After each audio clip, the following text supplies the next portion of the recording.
different than other jewelry stores, you have to go back over 40 years to the diamond cutting capital of Tel Aviv, Israel. That's where Genesis owner Boaz Ramon grew up, in the center of the diamond universe. His connections with the best diamond cutters allowed him special access, giving rise to a thriving wholesale business here in the United States. Then, after a few years, this wholesaler changed the game and started selling these precious diamonds direct to the public at the same prices he had sold to the jewelry stores.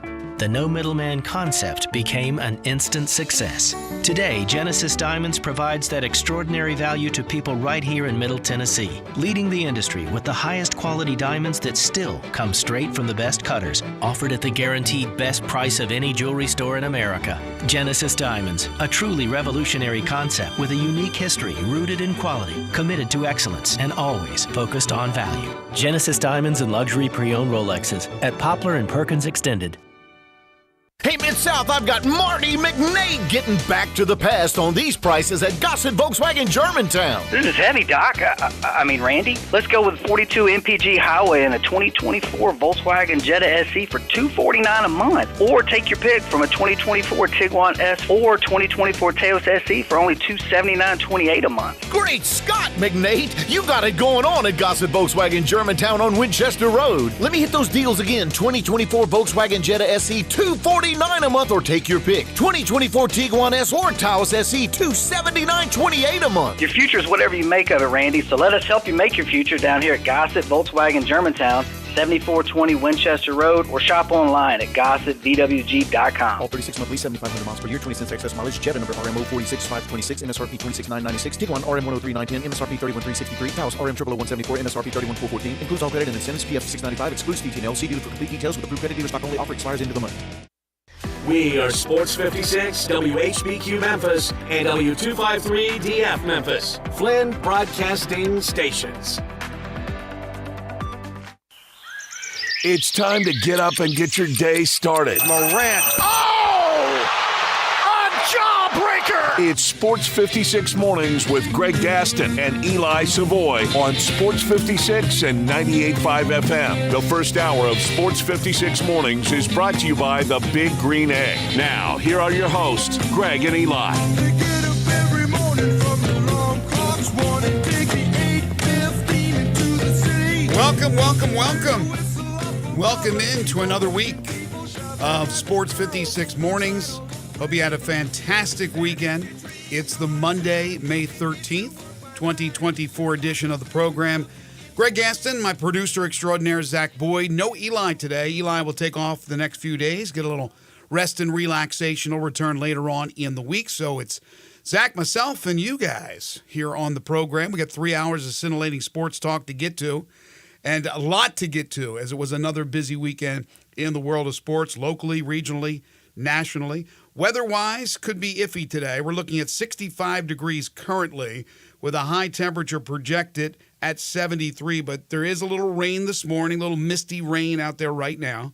And then later on this afternoon, probably clear up a bit. And then tonight, scattered thunderstorms early, overcast overnight, rain at about 80%. With a low of 66. And then for your Tuesday, it looks to be a little bit of the same, with rain in the forecast, possibly some thunderstorms, and a high of 77 degrees. Hope every mom out there had a great Mother's Day on Sunday. Make sure that if you didn't do it already, you hug your mom, you give her a big old kiss, because those like myself who don't have mom around anymore, it's been a long, long time since I lost my mother. It's very sad. You want to certainly treasure your mother, treasure your father, treasure your parents. Make sure that you show your appreciation for them. Had a great time, though. My mom has passed away, but my wife is a tremendous mom. And then we got my daughter and my daughter-in-law, who are both mothers, and we got to celebrate that yesterday on Mother's Day. Coming up on the program today, Jonah Dillon's going to join us from the Commercial Appeal at 8:25. We will turn our attention to Memphis Tigers football. Ryan Silverfield lost a few in the portal, but he's gained a few in the portal. He said it wasn't going to be a big overhaul of the roster, and that's not the case, certainly. But anytime you can go out there and get the leading tackler from the Tennessee Volunteers from last year to add to your defense, that's a pretty good pickup. So we'll talk to Jonah about Memphis football, and the latest as far as the portal is concerned. We'll also talk Memphis Tigers basketball as they dipped into the portal and got an old familiar face. Penny Hardaway, who spoke last week, said he's certainly not done, but hopes to be by the end of the month. At 9:05, Drew Hill will join us from the Daily Memphian, who covers the Memphis Grizzlies. He was at the draft lottery yesterday. In fact, he was in the room, one of the 8 media members that was there. And today he's over at the NBA Draft Combine. The Draft Combine underway today, but the NBA G League Combine has taken place the last couple of days. 5 players were promoted from the G League Combine to the regular NBA Draft Combine, with 2 of them having Memphis ties. In Naquan Tomlin, who played for the Tigers this past season, and former Tiger Boogie Ellis. We'll have more on that a little bit later on and talk to Drew at 9:05. And then at 9:25, Eric Vickery will join us again. He was on a few months ago, maybe more than that. Time flies. He was promoting his new book about the Runnin' Redbirds, about the 82 Cardinals. He's written a new book. And this is a subject, a topic, I got to be honest with you, I had no idea about. And he sent me information on it. And I said, yeah, absolutely, love to have you on again.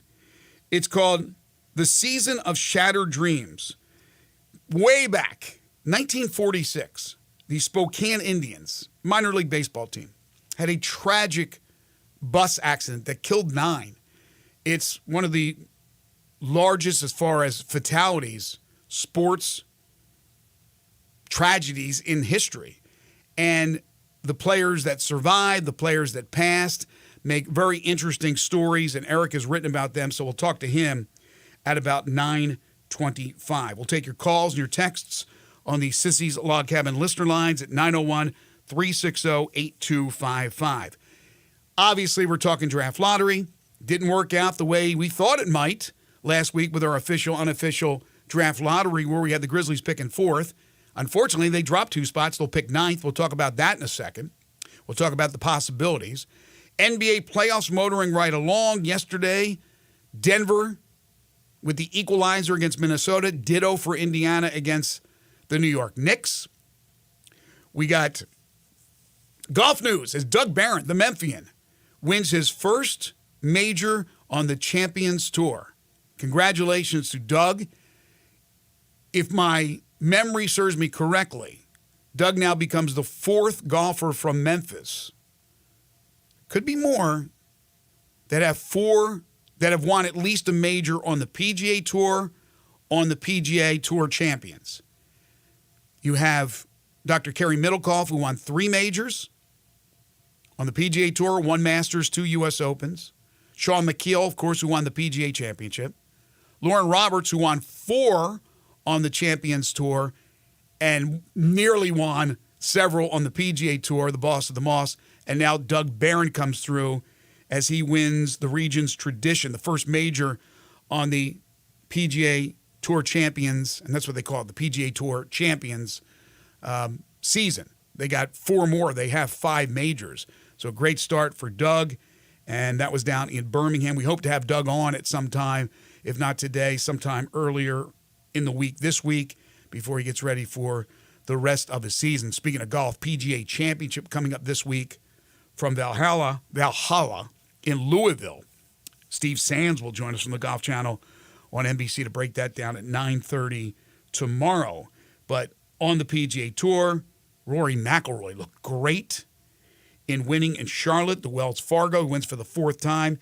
That's the signature event, one of the signature events on the tour. So invited players, less than 70 of them, no cut, kind of what the LIV does. And Rory came through as he kind of lapped the field, just blew right by Xander Schauffele, who he played with. And we'll see. Will he be the favorite this week, or Scottie Scheffler, who I assume is returning after a few weeks? I think his wife had the baby. I hope she had the baby. Scheffler was the hottest player on planet Earth before taking off the last couple of weeks. So we got that going on. The Showboats with another disappointing performance, and they are now officially out of the playoff race with 3 games to go. Not good. 2 of them at home. They are now 1-6. We'll talk some Stanley Cup playoffs as well. Got some great series going on in the respective conference semifinals. We got some college baseball and Major League Baseball news to get to. The Cardinals finally end their losing streak, which was at 7. Memphis with a huge series to end the regular season, Thursday, Friday, Saturday at home against Wichita State. We'll talk about that as well in the program. That is all coming up. I'm joined by Zach Boyd, producer extraordinaire and good mama's boy. I hope you had a great Mother's Day. I hope you treated your mom the way she should be treated, like a queen. Yeah. Always. It's a given, right? Yeah. If not, you're a bad son or daughter. If you don't do that, what kind of kid are you? You're a bad kid. That's what you are.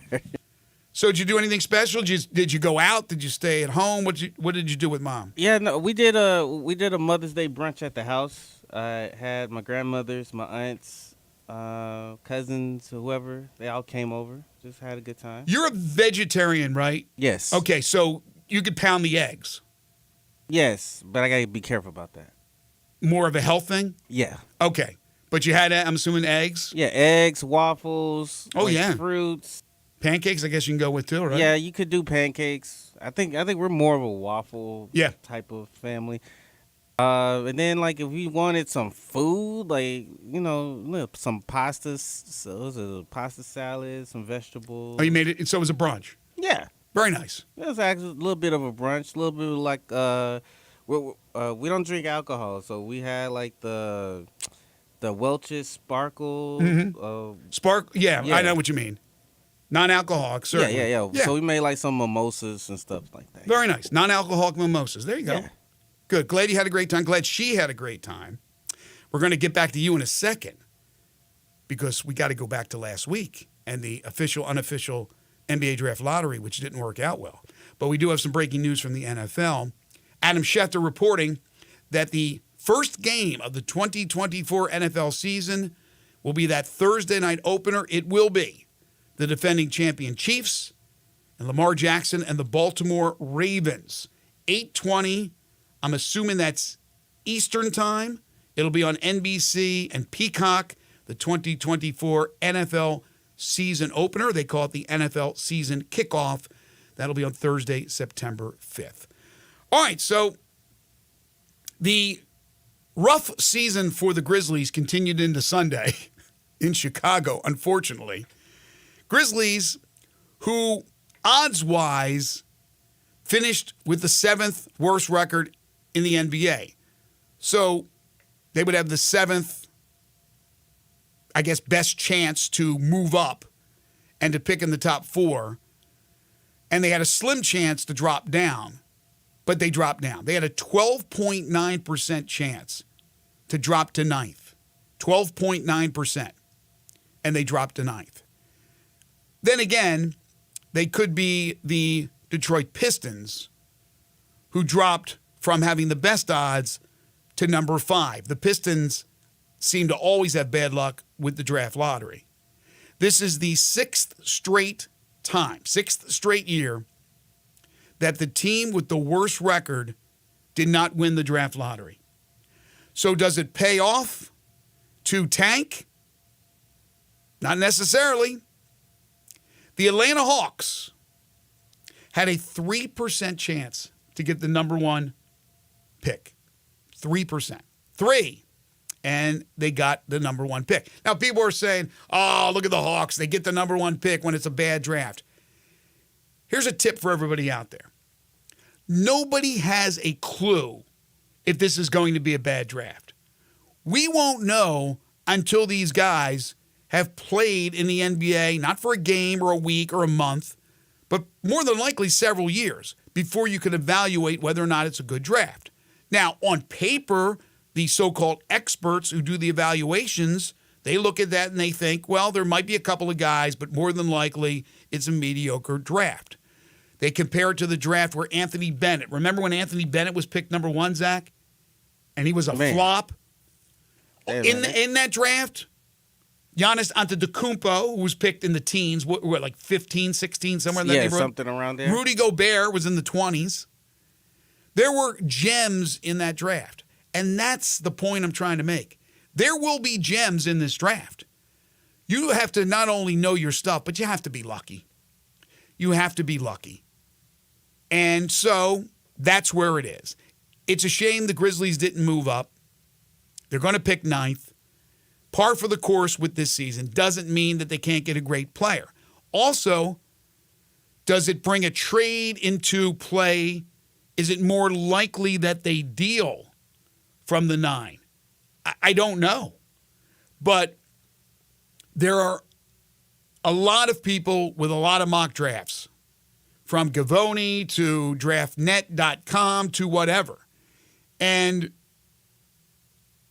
there's some interesting names that have popped up for the Grizzlies at number 9. For example, Yahoo, Tankathon, and SB Nation have the Grizzlies taken Reed Sheppard from Kentucky, the shooter, that he would be available at number 9. Now, I'm not enamored with Sheppard, but, I mean, he's got to prove to me at the NBA level he can get off his own shot and things of that nature, but there's a lot of people that like him. And what would that mean possibly for Luke Kennard with that contract that he has at $14 million a year, or whatever it is? Is it 14? I think it's 14. Yeah, it is. So there's talk about possibly dealing him or doing something. But Sheppard would fit in as a shooter, which Memphis can use. ESPN has Memphis at number 9 taking Stephon Castle, who has all the ability in the world. And he showcased it with Connecticut one season, freshman year, helped Donovan Clingan and the gang win their second straight national championship. So that's a lot more potential than really results, because he played the 1 year and he was good. He was really good in the tournament, but it wasn't one of those. He wasn't one of those guys where I came out of it and said, "Oh, he's absolutely a surefire top 10 pick." But he may end up being a steal for somebody, and ESPN has Memphis taking him. Game Theory Pod and The Athletic has them taking Donovan Clingan. If Donovan Clingan is around at number 9, to me, it's an absolute no-brainer. It's a no-brainer. If the Grizzlies had the 9th pick, or they do have the 9th pick, and Clingan has still not been picked, has not been chosen, and you don't take Clingan, that's a huge mistake in my. Now, I'm not saying Clingan's going to be this 10-time perennial all-star. I'm just saying here's a guy that they were talking to him yesterday at the draft lottery about possibly being the number 1 overall. And then the Ringer has the Grizzlies at number 9 taking Ron Holland from the G League. Again, a guy with a lot of potential. Late blossoming player who has star potential. But again, that's on paper. We've seen these guys play, some a little more than others. But again, transitioning to the NBA is a whole different story. So, Zach, I ask you, while we don't know what's going to transpire in front of the Grizzlies, you've just heard me talk about these mocks. You know what's possible out there. Do you see the Grizzlies looking to trade, move up possibly, secure Clingan? Do you think they would be very happy with a Reed Sheppard? A Dalton Connect is right around that area, although most people believe he'll be gone by 9. What do you think? So it's a complex question, because it's like it's like a hypothetical situation, because it's like, okay, like cool, like if you get the player that you wanted, the best player available, then you still got to figure out your center position or whatever. I think looking at number 9, I'm taking best player available. And in my mind, if Dalton Connect, like you said, if Dalton Connect is still on the board, if Ron Holland is still on the board, I'm taking one of those guys. Now, if Clingan is still at number 9, which I don't think he will be, but if he's still available at number 9, I'm fine with taking him at number 9. It is like if the Grizzlies believe that Donovan Clingan at number 9 is the best player available on their board, so be it. That's their board. I've been interested in trying to figure out if they're gonna do what they did during the Zaire trade, the Zaire draft. I can't remember what draft it was. I had it just pulled up here not too long ago. That's when they moved up, right? Did they move up to take Zaire, or were they in that spot? They moved up to take Zaire. And I was just thinking to myself, like, if they could find that veteran big man, not to say the trade swap, get the veteran big man for number 9, but to do it like a little pick swap. Like, hey, for example, hey, Philadelphia, why don't you send me whoever and let's swap first round picks? Even though I'm dropping 5 spots to number 16, you're still picking in the first round, and then you still feeling a need in that same vein. What are you giving up though? If you're pick swapping, you're bringing in the veteran player from Philly. Is that what you're talking about? Well, no, you're just talking about doing a hypothetically. I was throwing Philly out as a no. But what I'm saying is, are you just talking about what else comes into play with a pick swap? You're just talking about a regular pick swap? Yeah, like what are you getting out of it? We're just swapping spots in the first round. So what if you're 9 Memphis and you swap with somebody who's 12? You got to get something in return. Of course, they're moving up 3 spots. So what are you looking to get? Big man. So you're looking for the big man. Well, if you're bringing in the big man, then you got to give something in return, right, to equal the salaries. Looking at Luke and looking at Smart. Okay, so you're looking more of a fairly big blockbuster trade. When you're talking about 2 first-round picks that are in the, let's say, top 15. Yeah. And Memphis is certainly being number 9. And then you're throwing around the possibility of Kennard being involved, and who knows what veteran big man comes in. That's a pretty good-sized trade. I think that's not out of the question. I think everything's on the board, and everything should be on the board. The question for me is, because, again, I'm sorry, I'm still not sold on Jaren as the 5 unless you have somebody at the 4 like a Brandon Clark. But I don't want it to be Brandon Clark. I want Brandon Clark coming off the bench. I don't want him to start Brandon Clark, and I don't think they will. And Clark said that in the postseason interviews, the exit interviews. He talked about him coming off the bench. He talked about Jaren was better as a 4. I just don't buy it. I mean, we saw him at the 5 this year, and it wasn't his fault, but they sucked because they had all the injuries. So it's hard to gauge if you're just looking at him as a 5, because a 5 has to rebound, a 5 has to set screens. They have to do the dirty work. He's not a dirty work guy. But the 4, as long as he's a big, burly dude next to Jaren, and then it's semantics, it's numbers. That's all that ends up being.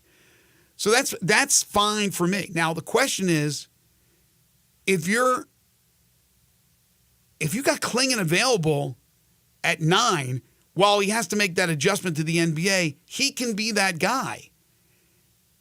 Now you have basically a 7-foot, Klingon, 7'1", 7'2"? Yeah.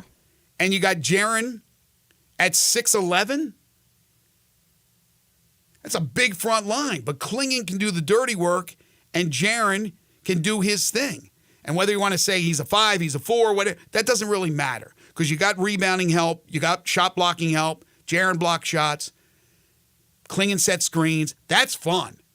So as they get later in the draft, if Klingon is not taken early, and there are people right now that are evaluating the other teams ahead of the Grizzlies in the draft.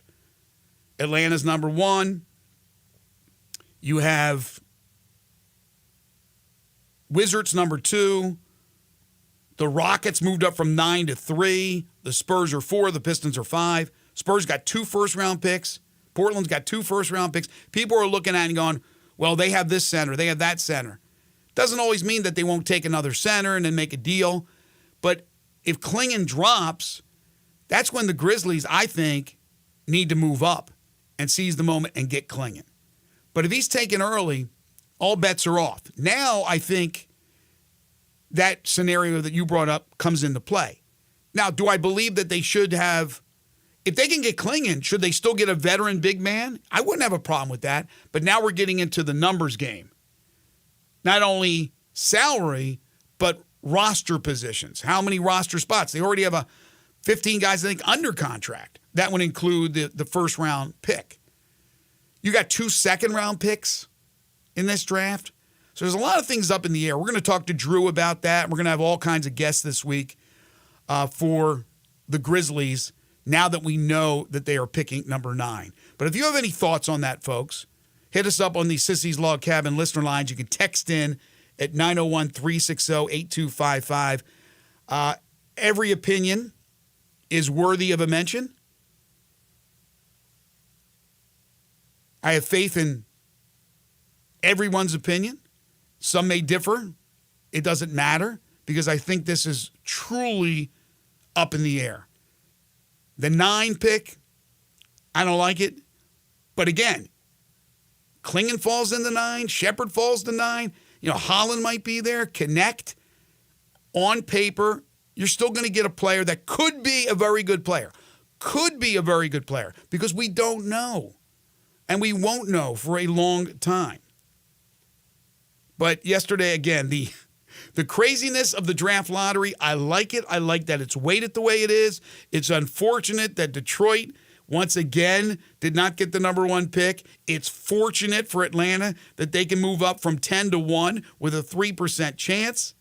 It's unfortunate that in 6 straight years, the team with the worst record did not get the first-round pick or get the first pick overall, but that's why they did that. They weighted it. So you can't just go out there and tank and know you're getting the number 1 pick. It's now been proven year in and year out since they decided to weight the thing put the weight on the percentages as opposed to giving the number 1 pick to the team with the worst record. Now you have a chance, a better chance than everybody else if you have the worst record, but 6 straight years it hasn't worked out. So you got to think twice before you decide to tank. It doesn't always work out. Yeah. In Atlanta's case, it wasn't like I guess they were trying to win, but they've been in the middle of the pack of the East forever. Yeah, so. and it works out well for them because now they have a lot more leverage to do things if they are going to deal DeJounte Murray or possibly even Trae Young. If Atlanta wants to take that major step up, they got some pieces now to wheel and deal. All right, we need to take a timeout. We'll come back. We'll talk NBA playoffs as these series, 4 series, 8 teams remaining, and we got a very close competition going on in all 4 series. We'll talk about that. More on the draft a little bit later on in the show. And again, we'll talk about Doug Barron's triumph in the first major of the season on the PGA Tour Champions as he won the event in Birmingham, the region's tradition. Folks, if your family is looking to hit the road this summer, why not drive around in style? All-Star Chevy in Olive Branch is ready with your Silverados, Tahoes, or Suburbans. That's just a few of the beautiful vehicles they have for you at All-Star Chevrolet. From SUVs to trucks to cars, get up to 30 miles per gallon with your new All-Star Chevy Equinox or Trailblazer. Financing down to 1.9%. No payments for a full 90 days. All-Star Chevy has a great deal on a new 24 Blazer EV. Get charged up for this 36-month lease on this Blazer EV at just $369 a month, only $2,500 down, and the usual tax, title, and license. For details, you can ask any of their sales consultants. Tons of Silverados available at All-Star Chevrolet in Olive Branch. Discounts up to $10,500 and 1.9% financing. College students and grads, military, teachers, healthcare workers, you get an extra $500 bonus when you purchase a vehicle from All-Star Chevrolet in Olive Branch. And if you want pre-owned, just about everything you want is there. If it's not, they'll find it for you. All the Jeeps and trucks, even Corvettes. As we celebrate Memorial Day, it's coming up. They want to remind you at All-Star Chevrolet to remember all who have made the ultimate sacrifice serving our great country. Together, let's drive to All-Star Chevy in Olive Branch today or go to allstarautogroup.com. All-Star Chevrolet in Olive Branch. You're tuned in to Sports 56 Mornings with Greg and Eli on Real Sports Talk, Sports 56 and 98.5 FM. Be sure to follow us at Sports 56 WHBQ on Twitter, Facebook, Instagram, and YouTube to watch live video of our shows, stay up to date with station events, and have chances to win prizes. Don't miss out on anything that's going on. Follow us at Sports 56 WHBQ. Jenkins Floors and More invites you to their retail warehouse where they pass wholesale savings on to you. Jenkins Floors in Hernando, Little Rock, and Cleveland, Mississippi specializes in flooring and carpeting, tile, plantation shutters, and blinds. Jenkins makes your life easy with a 2-week turnaround. Contractors, builders, or family projects, call 662-469-9350 for a free estimate. Owners Timmy and Rebecca Jenkins say hello to Sports 56 fans and look forward to your business. Hi, folks, the Chevy Sheriff with good news for car and truck buyers. The Sunrise Chevy Ranch has acres of new Chevys and GM certified in stock, ready for immediate delivery. A $6 million used car inventory and cars and trucks for every budget, and a lot specializing in cars and trucks under $99.95. If you've been turned down by another dealer, see us at Sunrise. We specialize in financing, and SunriseMemphis.com is home of guaranteed credit approval. Cars and trucks may not be free, but at least they're affordable to Sunrise. Together, let's drive to the Sunrise Chevy Ranch, 385 in Houston, Levy, and Collierville. I'm getting vaccinated with Prevnar 20, a Pfizer vaccine. So am I, because I'm at risk for pneumococcal pneumonia. If you're 19 or older with chronic conditions like asthma, diabetes, COPD, or heart disease, or are 65 or older, you are at increased risk for pneumococcal pneumonia. Ask your doctor or pharmacist about Prevnar 20, pneumococcal 20-valent conjugate vaccine. It can help protect you against pneumococcal pneumonia in just one dose. Even if you've already been vaccinated with other pneumonia vaccines, Prevnar 20 may help provide added protection. Prevnar 20 is approved for adults to help prevent infections from 20 strains of the bacteria that cause pneumococcal pneumonia. Continued approval may depend on a supportive study. Don't get Prevnar 20 if you've had a severe allergic reaction to the vaccine or its ingredients. Adults with weakened immune systems may have a lower response to the vaccine. Side effects include pain and swelling at the injection site, fatigue, headache, muscle, and joint pain. For full prescribing information, please call 1-855-213-2138 or visit Prevnar20.com. The 36th annual John Bull Bramlett Memorial Golf Classic is Tuesday, May 28th. This summer, Great Memphis Fellowship of Christian Athletes, or FCA, will have over 1,000 student athletes and coaches participating in camps. The funds raised from this golf tournament help send athletes to camp where they learn more about their sport as well as learning leadership skills while hearing the gospel of Jesus. For registration and sponsorship information, please visit memphisfca.org or email memphisfca@fca.org.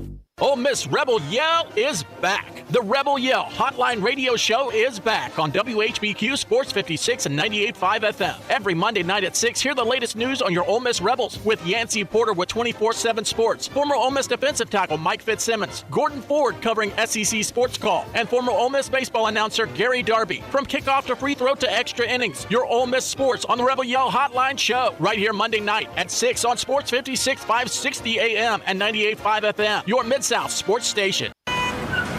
Sports 56 traffic.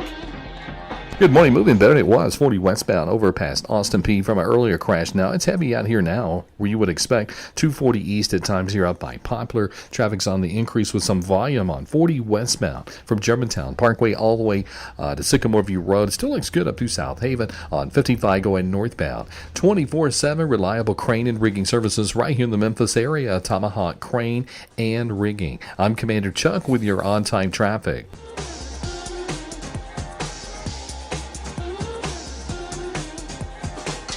Now back to Sports 56 Mornings on Sports 56 and 98.5 FM. This hour brought to you by the Big Green Egg. Here once again are Greg Gaston and Eli Savoy. I just popped up one of the mock drafts, one of the 1,000 mock drafts that are out there. This one happened to be CBS Sports. And at number 9, Grizzlies pick Donovan Clingan. Said no draft prospect had a better NCAA tournament than Clingan, whose defensive impact as a shot blocker and shot alterer was on full display during UConn's title run. He doesn't yet have the outside game to fit the modern-day profile of an NBA big, but he's sure good enough to be a difference maker defensively already because of his length and timing on that end, which is exactly what I was just talking about in our first segment. Him with Jackson makes an awful lot of sense, but will he be there at 9? I can't imagine that he will. If you want to hit us up on the draft, where the Grizzlies will be picking number 9, what they should do, 901-360-8255, Sissy's Log Cabin listener lines. You can call in, you can text in.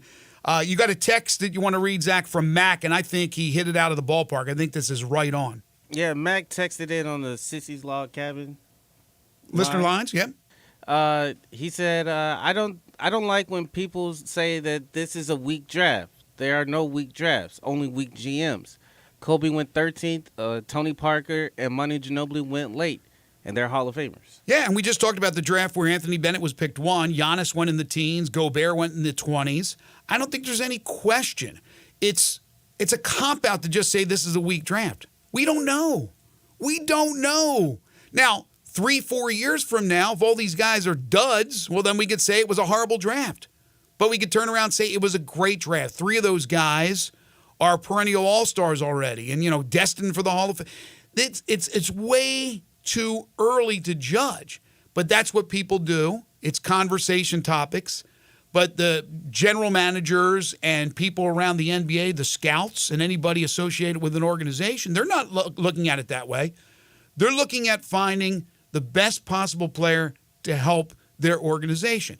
Now, we always get into the conversation about best player available versus need.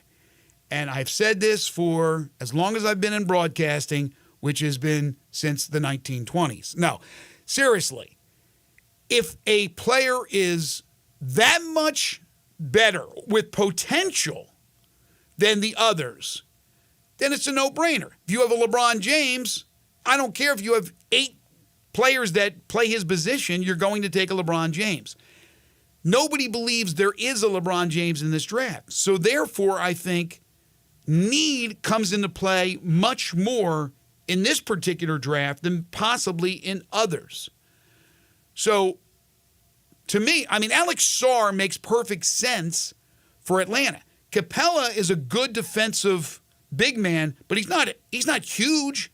You bring in a guy like Sarr, who's a more modern-day big man that steps out and shoots threes with Capella, and then you figure out what you're going to do with Murray and Young. I didn't think that would work from the get-go. That makes a lot of sense. And then after that, again, you got the Spurs with Wembanyama. Are they going to take Klingon? No, they're not taking Klingon. Let's be honest. Even if Klingon was the best player available, they're not taking him unless he was, again, the next Wilt Chamberlain compared to everybody else that you have on your draft board that pale in comparison in your projections of what they will do. That's why need is extremely important. And that's why people out there, and I understand why, are looking at everybody in front of the Grizzlies and go, well, they're not going to take Klingon. They're not going to take Klingon. Now, you don't know because a trade could happen. Teams can move up. And I think, again, it would be advantageous for the Grizzlies to try to move up a little bit. Because, again, I think Klingon, while maybe not this first year, I think very quickly he'll become that defensive presence that you need as a big man and a guy who passes the ball well and sets screens. But I don't think he'll be there at 9. Now, they may not look at him the way I look at him and others do as well. There's also the possibility of moving down and going with one of the other bigs that are out there, or maybe not even take a big at all. Just do what you need to do in the offseason with free agency or trades to get that big. I still think if Klingon's available, you take him. You still get a veteran big in a move that you make, a trade. And now you have a huge front line. You have a guy that comes off the bench along with Brandon Clark, and you're set. I think you're set. Because I think on the perimeter, you got a lot of options on the perimeter. A lot of options right now. What I don't want to see him take is another 6'3" guard. I really don't. Now, Ron Holland's 6'8". He's got size. There's some size in this draft. There's no question about there's some size. Yeah.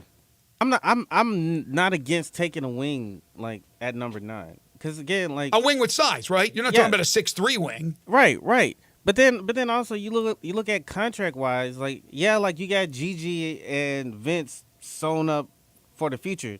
That's cool, but after them, like Luke contract is up and Marcus Smart contract is up after this upcoming season. So you're gonna have to find you got to find your replacement guys and. Again, like, I don't expect the Grizzlies to be in the top 10 again unless they fleece another team like the Phoenix Suns are. I don't expect them to be this high up in the draft. Nobody ever does. Again. Nobody expects them to be in the draft lottery next year. I mean, I cannot imagine that a team can have that much bad luck back-to-back years. It's not like it's impossible, but hopefully the basketball gods will spare them. But with Gigi, you're right. Right now, he's on the rookie deal. But in a couple of years, they're going to have to pay him if he continues to progress. They're going to have to pay him a lot of money. Right, which again, like if Gigi balls out like he's supposed to and plays along with the team, like I'm paying him, get him sewn up for 5 more years, and then you just keep drafting and try to keep this cycle going. I just don't want them to pick another Zaire or Laravia, a tall wing that's just there's not much there in my opinion. Either get a big physical guy, or get if there is a shooter that's available. I mean a shooter. Like again, Shepard, if he's available at 9, makes sense. Now Connect's interesting. Connect is a guy who can shoot, go to the hole. I'm trying to think about who he reminds me of.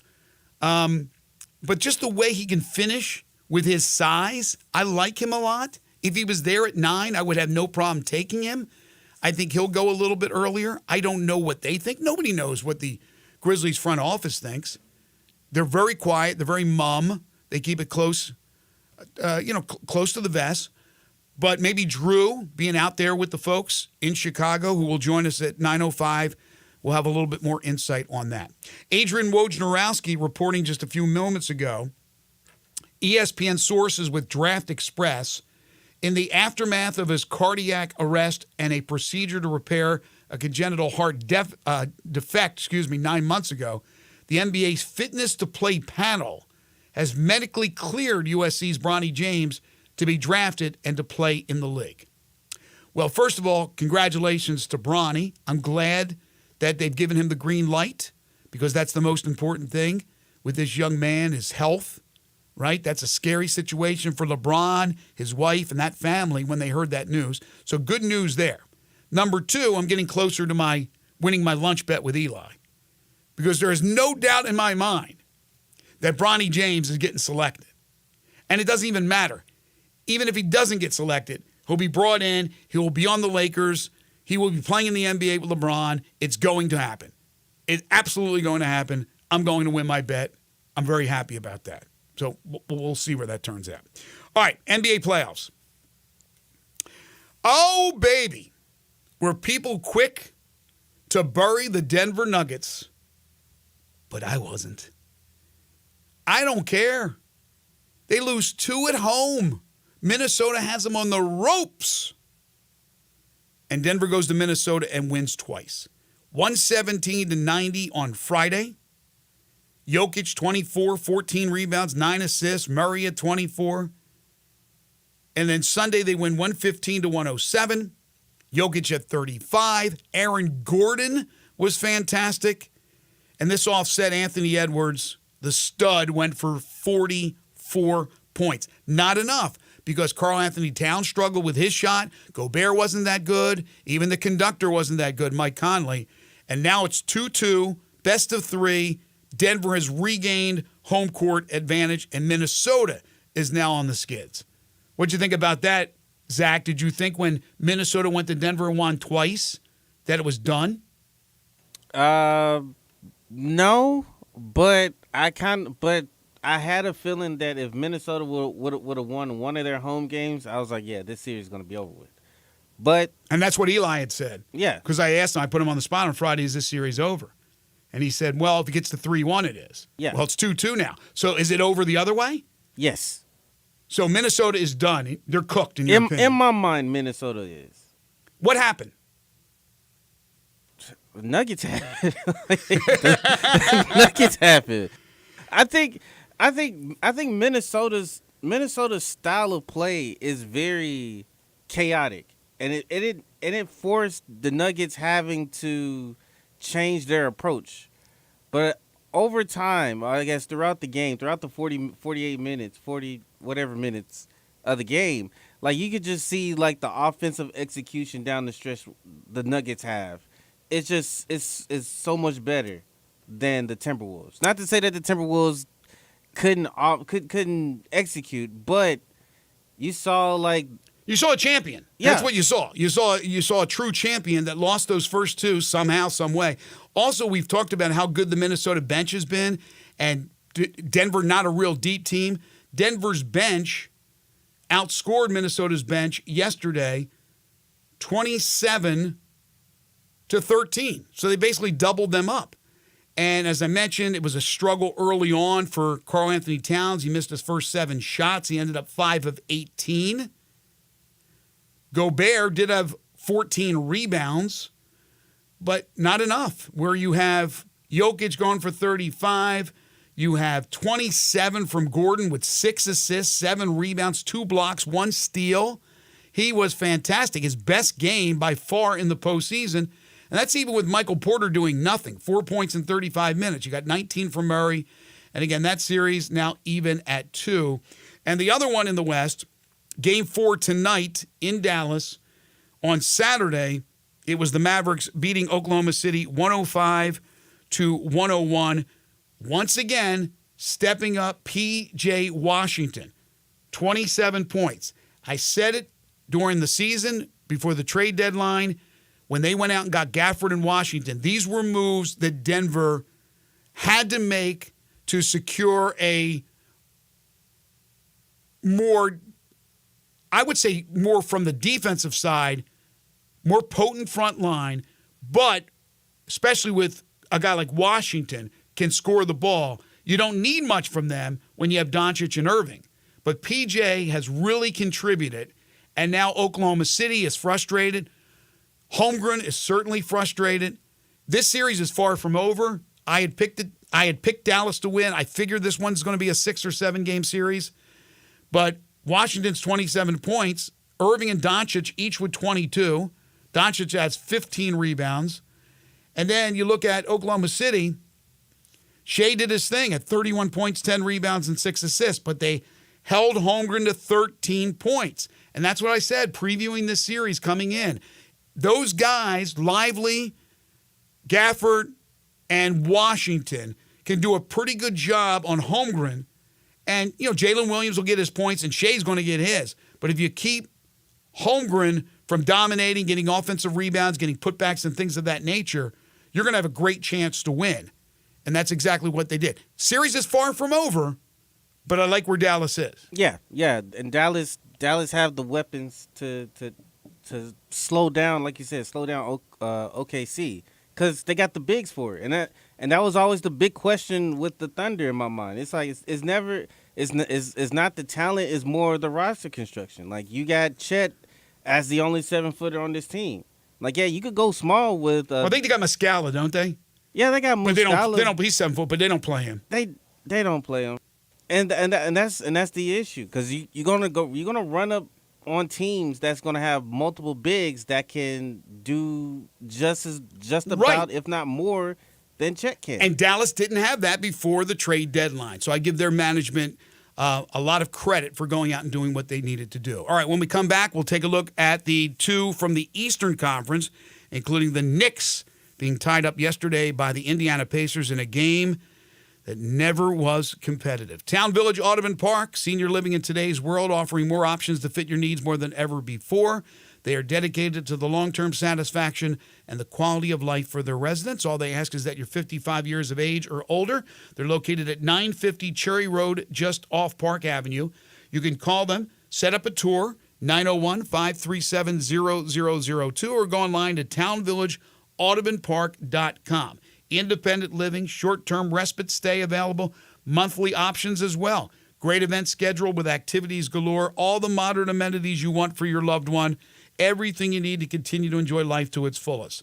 Basic services include monthly rental with no buy-in. Apartments include full kitchen, washer, and dryer, all-inclusive resort-style dining with multiple venues, bi-weekly housekeeping, outpatient therapy. And then they have a great community social area featuring a fitness center, home theater, game rooms, indoor pool, whirlpool, bistro, fruit stand, 24-hour pantry, on and on and on. 5 landscaped courtyards, dog park, gated parking, very secure, very safe. It's Town Village Audubon Park, 950 Cherry Road, just off Park Avenue. Call them at 901-537-0002 or go online to townvillageaudubonpark.com. You're tuned in to Sports 56 Mornings with Greg and Eli on Real Sports Talk, Sports 56 and 98.5 FM. We are Real Sports Talk. Sports 56 WHBQ. Available on your radio dial at 560 AM and 98.5 FM, as well as around the world online at sports56whbq.com. Take us with you everywhere by downloading the Sports 56 app. And at home, just say, Alexa, play Sports 56. Wherever you are, stay tuned in to real sports talk. Sports 56 and 98.5 FM. Is your wife asking you to stop eating junk food? Well, we have you covered at Humdinger's. It's quick and it's healthy, and most important, it tastes amazing. With many choices from salmon salad to rainbow trout and grilled asparagus. Come visit us for lunch at Humdinger's, 6300 Poplar Avenue. So good, Coach Penny eats with us weekly. Don't forget, Humdinger's offers full-service catering for weddings, social events, or your corporate lunches. You can call 901-260-8292 to find out more. They're taking care of beerness in Memphis right on the river with Grind City Brewing and all of their great products. Look, this was a dream come true for a father and son duo. And if you have not been to that brewery right on the river, just to the north of downtown, you're really missing something special. And now you can't miss their products. Wherever you go, you see a brand new label. It's clean, it's beautiful, it's distinctive. You'll know Grind City Brewing, and of course you know their products like Poppy's Pills, that great Pilsner, or Tiger Tail, that very creative craft malt liquor. There's the new Thaddeus Amber Lager. That is absolutely a great light beer. There's the India Pale called Godhopper. It's outstanding. And then there's the Belga, the Belgian-style wheat ale. They keep bringing hits at Grind City Brewing. Hi, this is Troy Fiveash, owner of Fiveash Roofing. In these uncertain economic times, there are so many things as a contractor and a business owner that I cannot control. The rising cost of materials, not to mention fuel and transportation costs. In the last 2 years, shingle prices have almost doubled and commercial materials have doubled. And I don't have to tell you what fuel costs these days. But you know what I can control? How much markup I put on a project. I have always prided myself in knowing I never gouge a customer. But in an effort to ensure my crews have work and my customers are being treated fairly, I have lowered my profit margin, hoping to give you a price you can live with and keeping my crews busy. So if you need a roof or gutters, please give us a call. Five Ash Roofing, fair, honest, and ethical. Five Ash Roofing, a proud sponsor of Tiger Athletics and a member of the Tigers home team. 367-0050 or memphisroofer.com. 367-0050 or memphisroofer.com. Five Ash Roofing, it's what we do. We're here for you. I'm getting vaccinated with Prevnar 20, a Pfizer vaccine. So am I, because I'm at risk for pneumococcal pneumonia. If you're 19 or older with chronic conditions like asthma, diabetes, COPD, or heart disease, or are 65 or older, you are at increased risk for pneumococcal pneumonia. Ask your doctor or pharmacist about Prevnar 20, pneumococcal 20-valent conjugate vaccine. It can help protect you against pneumococcal pneumonia in just one dose. Even if you've already been vaccinated with other pneumonia vaccines, Prevnar 20 may help provide added protection. Prevnar 20 is approved for adults to help prevent infections from 20 strains of the bacteria that cause pneumococcal pneumonia. Continued approval may depend on a supportive study. Don't get Prevnar 20 if you've had a severe allergic reaction to the vaccine or its ingredients. Adults with weakened immune systems may have a lower response to the vaccine. Side effects include pain and swelling at the injection site, fatigue, headache, muscle, and joint pain. For full prescribing information, please call 1-855-213-2138 or visit Prevnar20.com. If the woman of your dreams has been searching online for the perfect engagement ring, she's figured out there's a few brand names that are worthy of consideration. Hey, it's Eric Hasseltine, and she doesn't want a plain, ordinary cookie-cutter ring to wear the rest of her life. She wants a world-class designer ring, handcrafted by a true artisan that will hold value and stand the test of time. She's found Tacori, Verragio, Ajafi, Simon G., among other premium American-made designers. But when you try and find these exclusive rings, you quickly realize most stores don't offer them. They have knockoffs and lookalikes, kind of like those imitation bags and watches on the streets of New York City. But there is one jeweler where you can find the real deal, Genesis Diamonds. Genesis has been chosen by all the most sought-after designers. Genesis is your exclusive home for these iconic brand names that define excellence. Other stores can only dream of being able to offer these, but only Genesis has them. So be careful. Don't settle for anything less than the ring she is worthy of wearing. Genesis Diamonds at Poplar and Perkins Extended. Now back to Sports 56 Mornings on Sports 56 and 98.5 FM. This hour brought to you by the Big Green Egg. Here once again are Greg Gaston and Eli Savoy. Welcome back, everybody. Final segment here in hour number 1. Greg and Zach, Eli off today. We've been talking NBA playoffs in the West. Denver, Minnesota, all even up at 2 now. Dallas leads Oklahoma City 2-1. Game 4 tonight in Dallas. Also game 4 tonight in Cleveland, between Boston and Cleveland, with the Celtics now up 2-1 after losing inexplicably game 2 at home. They win in Cleveland over the weekend. Knock off the Cavaliers 106-93. 33 for Jason Tatum, 28 for Jaylen Brown. The dynamic duo combined for 61. They offset Donovan Mitchell's 33 points. And again, Boston has a hiccup every once in a while. They'll win that series going away. But I still think even if Boston makes it to the NBA Finals, which they probably will, they'll be favored to, they're going to lose to whoever they play in the West. They have too many of those brain farts. Now, the other series, that one's interesting. Indiana beat up on the Knicks yesterday, 121-89. If you sat down to watch that game, wanted to see competitive basketball, you didn't see it. That game was over from the get-go. And finally, those injuries are starting to add up for the Knicks. I don't want to hear it that Budenholzer's playing these guys. Not Budenholzer, but Thibodeau is playing these guys too many minutes.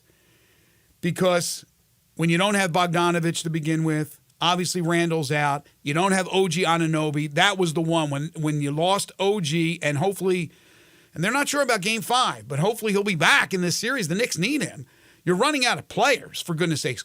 Former Tiger Precious Achiuwa started, played 24 minutes at 8.6 rebounds, but he was a minus 22. So Thibodeau pulled the plug on this one. Hartenstein played just 22 minutes. Josh Hart, who's used to playing entire games, played just 24.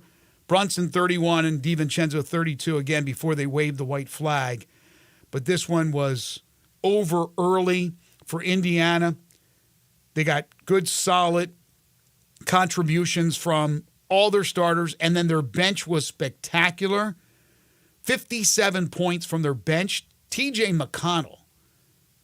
Is there any question that this guy should be getting more minutes? In 21 minutes, 15 points, 10 assists, plus 27 in 21 minutes.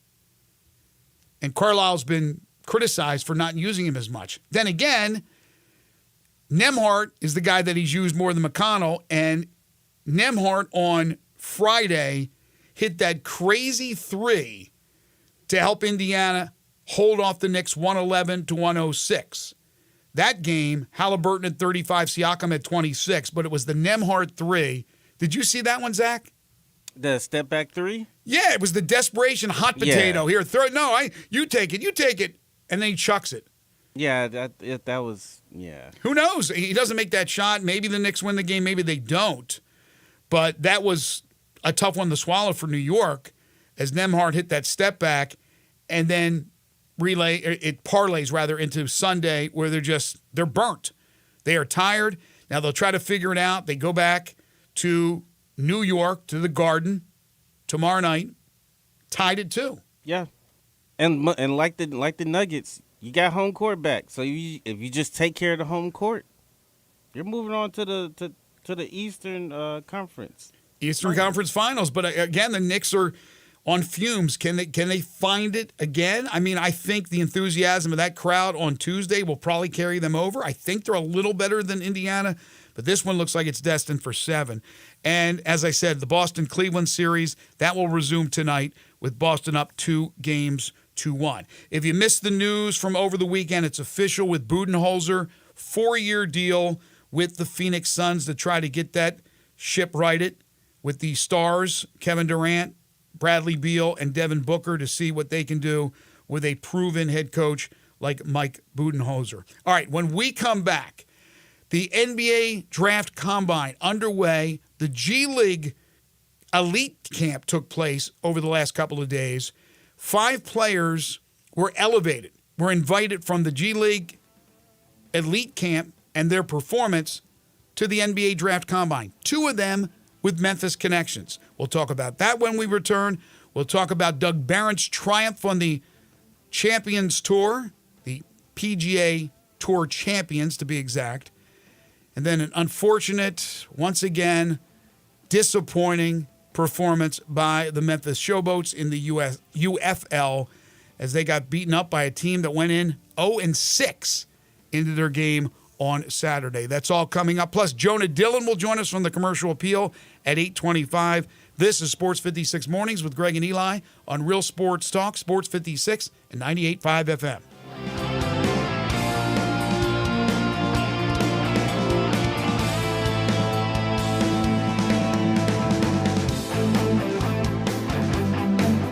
Anticipation is building for Memphis football. 3, 2, 1, that's your winner! With a cast of returning stars ready for the big stage. Caught! Rock Taylor! Touchdown Tigers! The momentum for Memphis football is on the rise. Harrigan into the end zone. Tiger touchdown. He just wouldn't be denied. It's time to pounce. So purchase your tickets today at GoTigersGo.com. When you think about insurance and you want great value without sacrificing great service, I want you to think one place: the Eflin Insurance and the entire Eflin Insurance team. Matt and his group of professionals will access 10 leading companies to find the right home and auto program that fits your budget and your absolute needs. The Eflin Insurance team, the number 386-GER, 386-4777.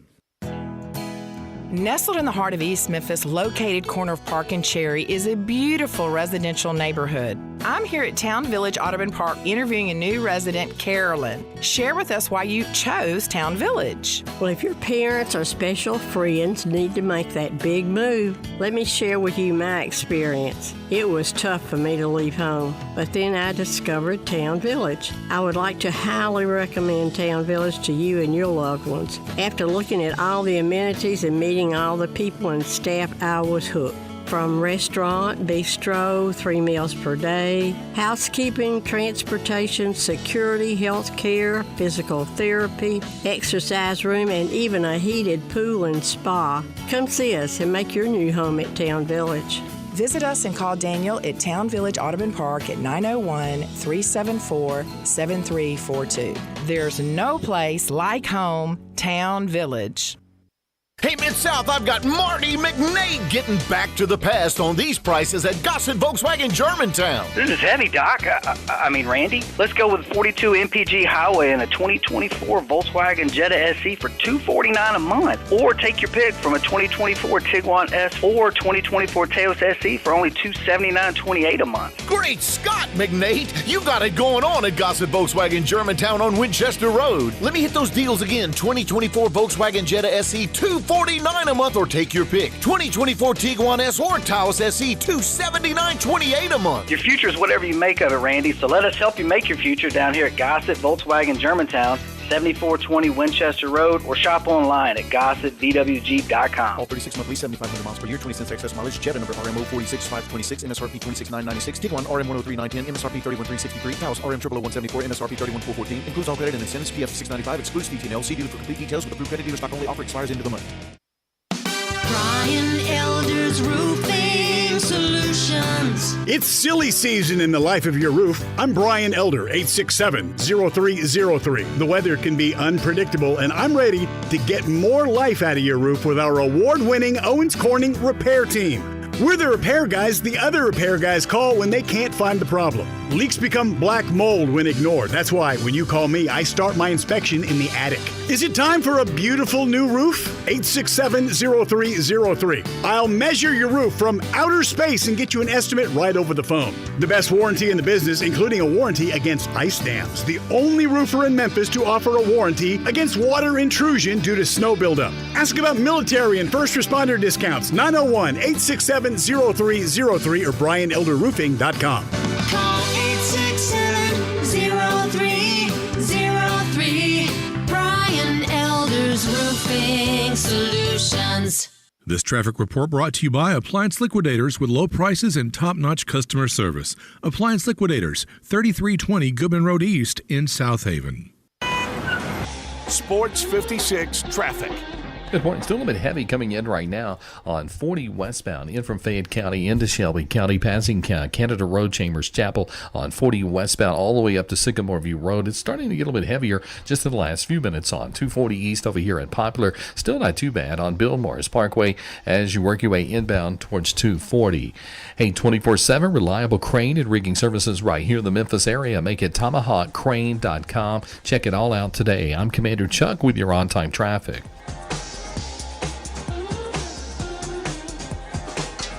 We are Sports 56, WHBQ Memphis, and W253DF Memphis, Flynn Broadcasting Stations.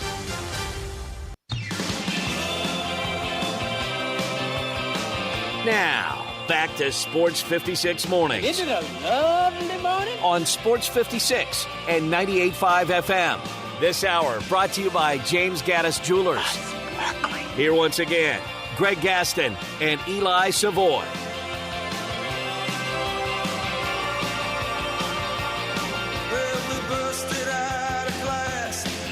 8:05 the time. Welcome back. Hour 2, Sports 56 Mornings on this Monday, May 13th, 2024.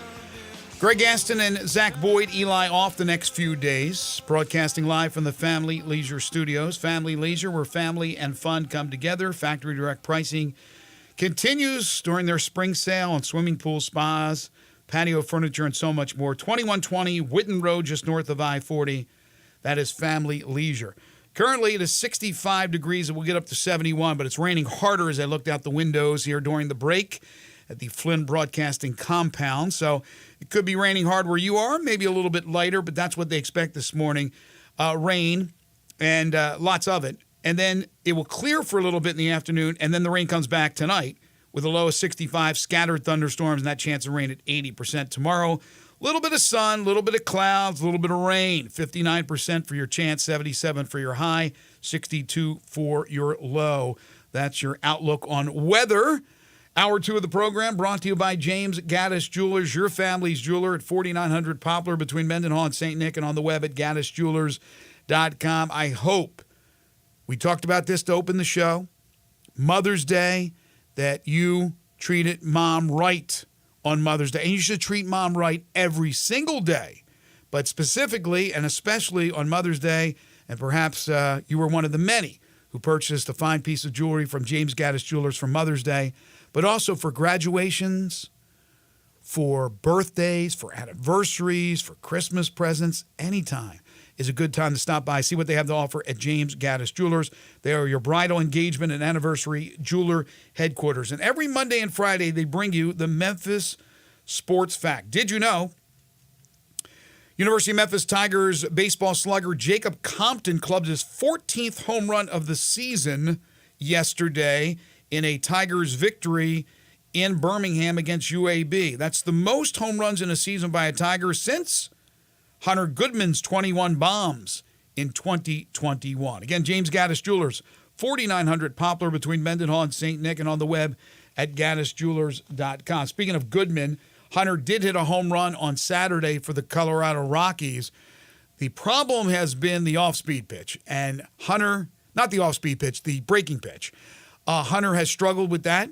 He went 0 for 3 yesterday. He's not playing every day, but he has hit 2 home runs, and that's his only 2 hits since the call-up several weeks ago by the Colorado Rockies. Hopefully he can find that hot streak and get it going, because I know he's certainly capable of doing so.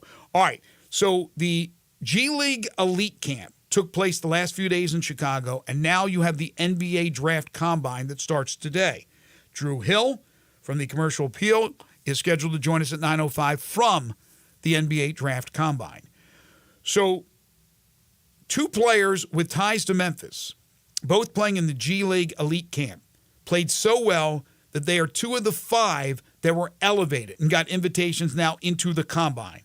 So Naquan Tomlin, who yesterday in his game scored 16 points, hit 7 of 12 from the field, had 4 rebounds, a block, a steal, played 16 and a half minutes, and scored 16.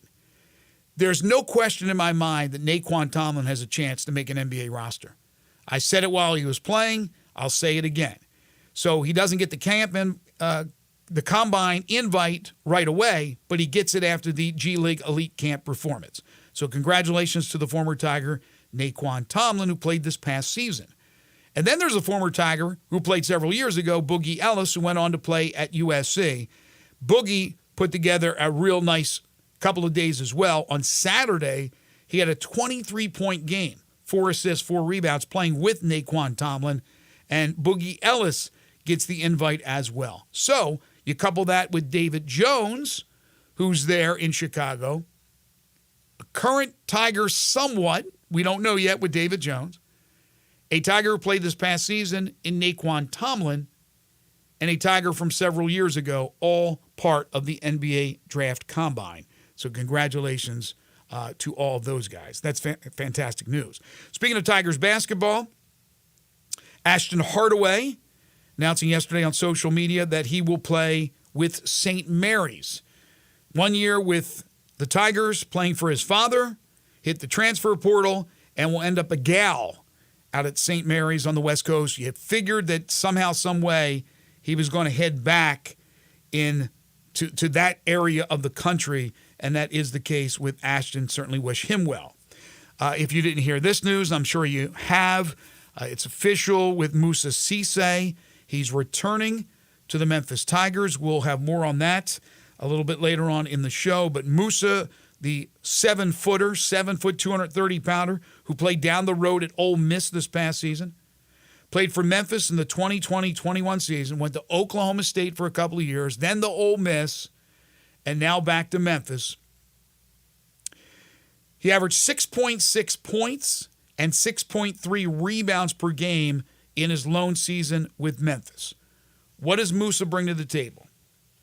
Moussa brings defense, the ability to block shots, the ability to score on dunks, and that's pretty much it.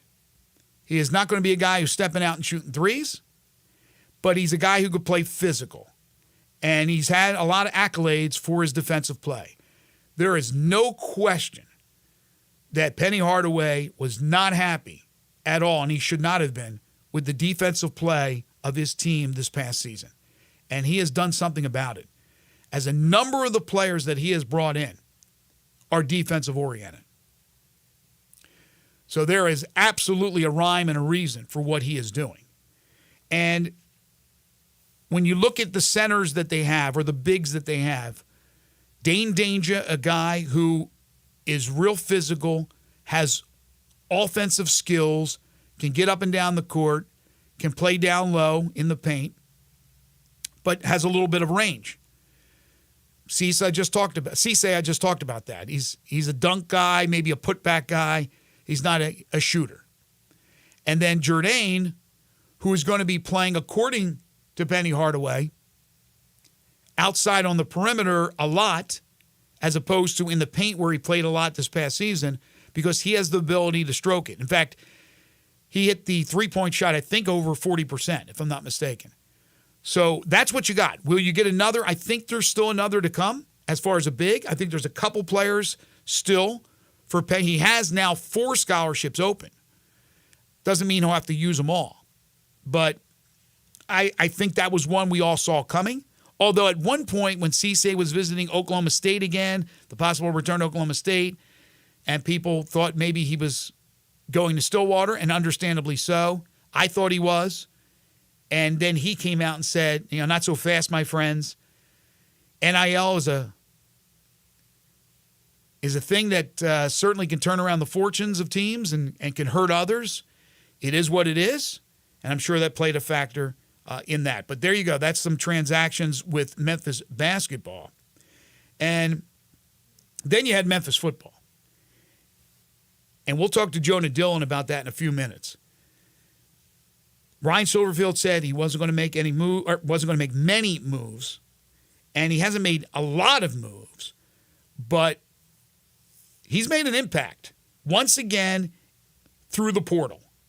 Memphis signing Elijah Herring, who led the Tennessee Vols in tackles last year. To be able to bring in a linebacker like that is a feather in their cap.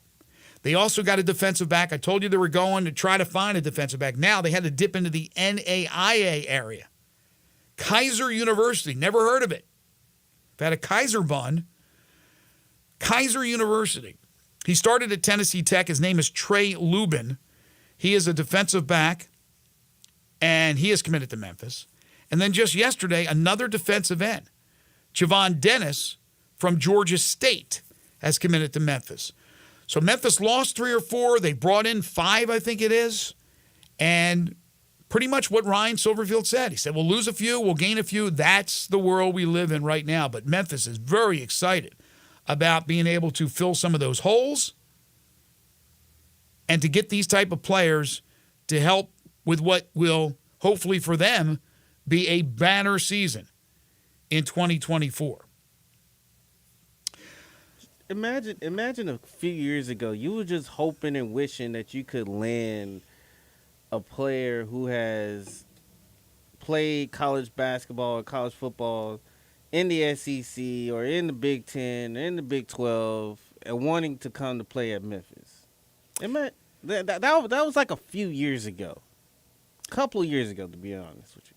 Yeah, they continue to, and they've gotten players from those schools over the years. It's just, it continues to be a rebound team. And look, Memphis will take it. Cisse, of course, started at Memphis, if you're talking about basketball, and then went to Oklahoma State. Basketball is a different animal.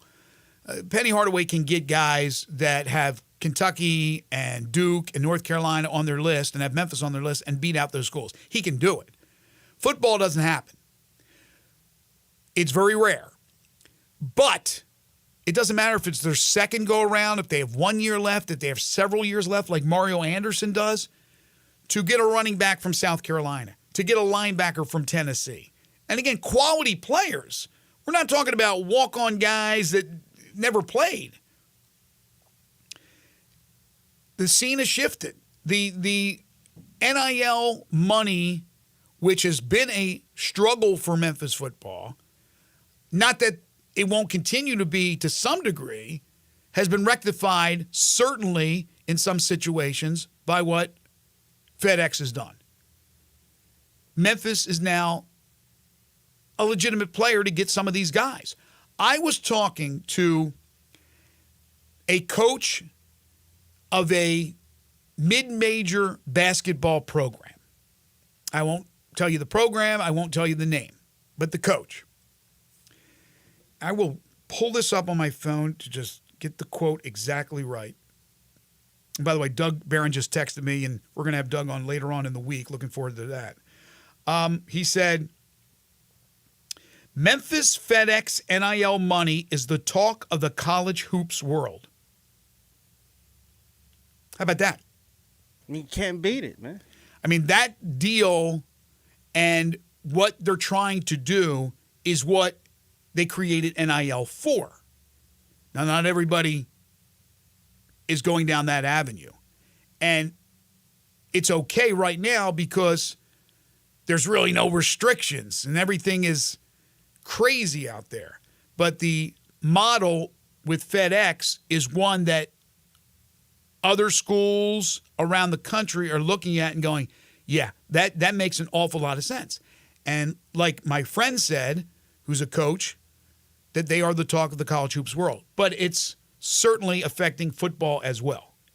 And that's why you're able to bring in a guy like Elijah Herring. That's why you're able to bring in a guy like Mario Anderson. Again, we'll talk more about that in just a few moments when we're joined by Jonah Dillon. From the UFL, the Memphis Showboats did not have to leave home because, unfortunately, the whole league is in Arlington. And I say unfortunate because it would have been a lot better if these teams were in their respective cities, but we've talked about that ad nauseum. The Showboats were 1-5, playing the Arlington Renegades, who were 0-6. Arlington, though, did win last year's XFL title. Came back from a horrible start, somehow snuck into the playoffs, got it, and won. But they were 0-6. They beat the Showboats 47-23. 47-23. Now, mind you, the Showboats lost a few players defensively from their team. They kept Carnell Lake, the defensive coordinator. They're not good. The defense is not good. The offense is not much better. You have struggles with the offensive line. They're not able to open up the holes for Isaiah Victor to run through. Troy Williams got the start at quarterback. He was 14 of 21, $127, a touchdown and a pick, and then I think he got banged up, and Case Cookus came back in. In the meantime, Luis Perez threw 3 touchdown passes for the Renegades. Showboats lose 47-23, officially eliminated. With 3 games to go, they'll play at Michigan this weekend and then 2 home games to end the regular season. Not good. In the meantime, Birmingham stays undefeated. They beat St. Louis 30-26. Birmingham 7-0. St. Louis now 5-2. Great game. Birmingham wins 30-26. Actually watched a lot of that game. Speaking of Birmingham, that's where Doug Barron won the region's tradition. He is now a PGA Tour Champions major winner. Congratulations to Doug, the Memphian. I'm not sure if a lot of people realized what was going on yesterday, or maybe they just didn't want to go on social media and jinx it, because I certainly didn't want to, so I stayed away from it. He's playing. Now, people are probably listening, he's the Champions Tour. I don't care. These are the best over 50 golfers in the world. And his playing mates happen to be Ernie Els and Padraig Harrington. Pretty good. Ernie Els is in the Golf Hall of Fame. I don't think Harrington is, but could be when it's all said and done. I could be wrong about that. But Doug's playing against those 2 guys, and he talked about it after the win, how nervous he was. He said he woke up 2 nights ago, 4 a.m., just thinking about that, going into Sunday with the lead, and then making the shots when he had to make them. And fortunately for him, there wasn't a lot of guys who made the jump except for Alker, I think the Australian, who had a great round, but he was so far behind that he wasn't able to catch up. And Doug added it. I think he shot 3 under on Sunday, and I'm sure he partied last night, and I'm sure he's going to recover the next few days, and he's going to join us eventually this week. But I'm so happy for Doug. If you missed it to start the show, I mentioned that there's now 4 major winners that I can think of, and from Memphis. And somebody can correct me if I'm wrong. And I don't think Sean was born here, but they're Memphians. Sean McKeel, PGA Championship. Dr. Kerry Middlecoff won a Masters and 2 U.S. Opens. Lauren Roberts did not win a major on the PGA Tour, although was close several times, but won 4 on the PGA Tour Champions, and now Doug Barron. Fantastic. Great news for one of our local guys, Doug Barron winning a major championship. Folks, Lawn Solutions is a locally owned weed control fertilization company that serves the greater Memphis area. Brandon Holly's the owner of this company, family owned and operated. Just good people that can take care of your lawn today. Give them a call at 901-867-5626 or go online to lawnsolutionsinc.net. They will kill those weeds, get you that green, plush, beautiful lawn. They are not a lawn mowing service. They're a lawn treatment service. They control the germination of weeds all year long. They apply what they call post-emergence during the summer and then pre-emergence during the winter. That's treatment for your lawn. They can take care of any disease your lawn has, any insect infestation, moles, grub worms, whatever the case may be. Call Lawn Solutions, the best in the business. Call Brandon and tell him you heard it here on Sports 56 Mornings, 901-867-5626, or go online to lawnsolutionsinc.net. Jonah Dillon joins us next from the Commercial Appeal. This is Sports 56 Mornings with Greg and Eli on Real Sports Talk, Sports 56 at 98.5 FM. Add a little fun to your lunch break. Join Johnny Radio for Sports 56 Happy Hour from 11 to 1 every weekday on Sports 56 and 98.5 FM. Guns, guns, and more guns. Over 700 firearms in stock. Home defense guns, old guns, new guns, used guns, big guns, little guns. Every gun you can think of, Classic Arms has them. All brands like Glock, Sig, Colt, Ruger, Smith & Wesson, Browning, Beretta, Benelli, Remington, Winchester, and more. Guaranteed lowest prices in town. Only gun importer in the Mid-South. Free gun inspections and appraisals and free bore sighting for the upcoming deer season. Shop online at ClassicArmsOfMemphis.com or visit Classic Arms at 1740 Germantown Parkway behind Corky's Barbecue in Cordova. Extraordinary events come once in a blue moon, and right now, even the most extravagant luxuries are well within reach. The one and only May sale is back at Sissy's Log Cabin, and you can save up to 50% on nearly everything in the store. This is your chance to get the service, selection, and experience that makes you feel like family at the best prices of the year, guaranteed. Don't miss the one and only May sale at Sissy's Log Cabin, because life's too short for ordinary jewelry. Hey, Mid-South, I've got Marty McNade getting back to the past on these prices at Gossett Volkswagen Germantown. This is heavy, Doc. I mean, Randy. Let's go with 42 MPG Highway and a 2024 Volkswagen Jetta SE for $249 a month. Or take your pick from a 2024 Tiguan S or 2024 Taos SE for only $279.28 a month. Great Scott, McNade! You got it going on at Gossett Volkswagen Germantown on Winchester Road. Let me hit those deals again. 2024 Volkswagen Jetta SE, $249 a month, or take your pick. 2024 Tiguan S or Taos SE, $279.28 a month. Your future is whatever you make of it, Randy, so let us help you make your future down here at Gossett Volkswagen Germantown, 7420 Winchester Road, or shop online at GossettVWG.com. All 36-month lease, 7,500 miles per year, 20 cents excess mileage. Jetta number RMO 46526, MSRP 26,996. Tiguan RM 103,910, MSRP 31,363. Taos RM 000,174, MSRP 31,414. Includes all credit and incentives. PF 695. Excludes DTNL. See dealer for complete details. With approved credit dealer stock only. Offer expires into the month. As the seasons change, so does the need for reliable home comfort. It's time to turn to the experts with Choates, where your family's comfort is our top priority. Right now, Choates is making it easier than ever to upgrade your home's climate control with our exceptional Carrier systems. There's never been a better time to enhance your comfort. Select from incredibly low monthly payments, 36 months no interest financing, or choose our $1,650 Cool Cash rebate instead and lower the upfront cost on select Carrier systems. It's not just savings, it's Cool Cash in your pocket. Low monthly payments, no interest financing, or Cool Cash rebates? Whatever you choose, you're choosing quality, reliability, and the trusted service of Choates. Call us today at 347-8086 or visit ChoatesHVAC.com to learn more about these incredible savings. But hurry, these deals are as fleeting as a cool breeze on a hot day. Choates, let our family serve your family. Sports 56 traffic. Good morning. Certain areas are seeing some rain showers out here. Give yourself a little bit of extra time. It's gotten heavier on 40 westbound coming past Chambers Chapel, 269. All that traffic that normally builds in this time of the morning from Fayette County into Shelby County down I-40. Sometimes it can get a little bit slow there as you approach Sycamore View Road. It's already heavy over here on 240 East up by Poplar.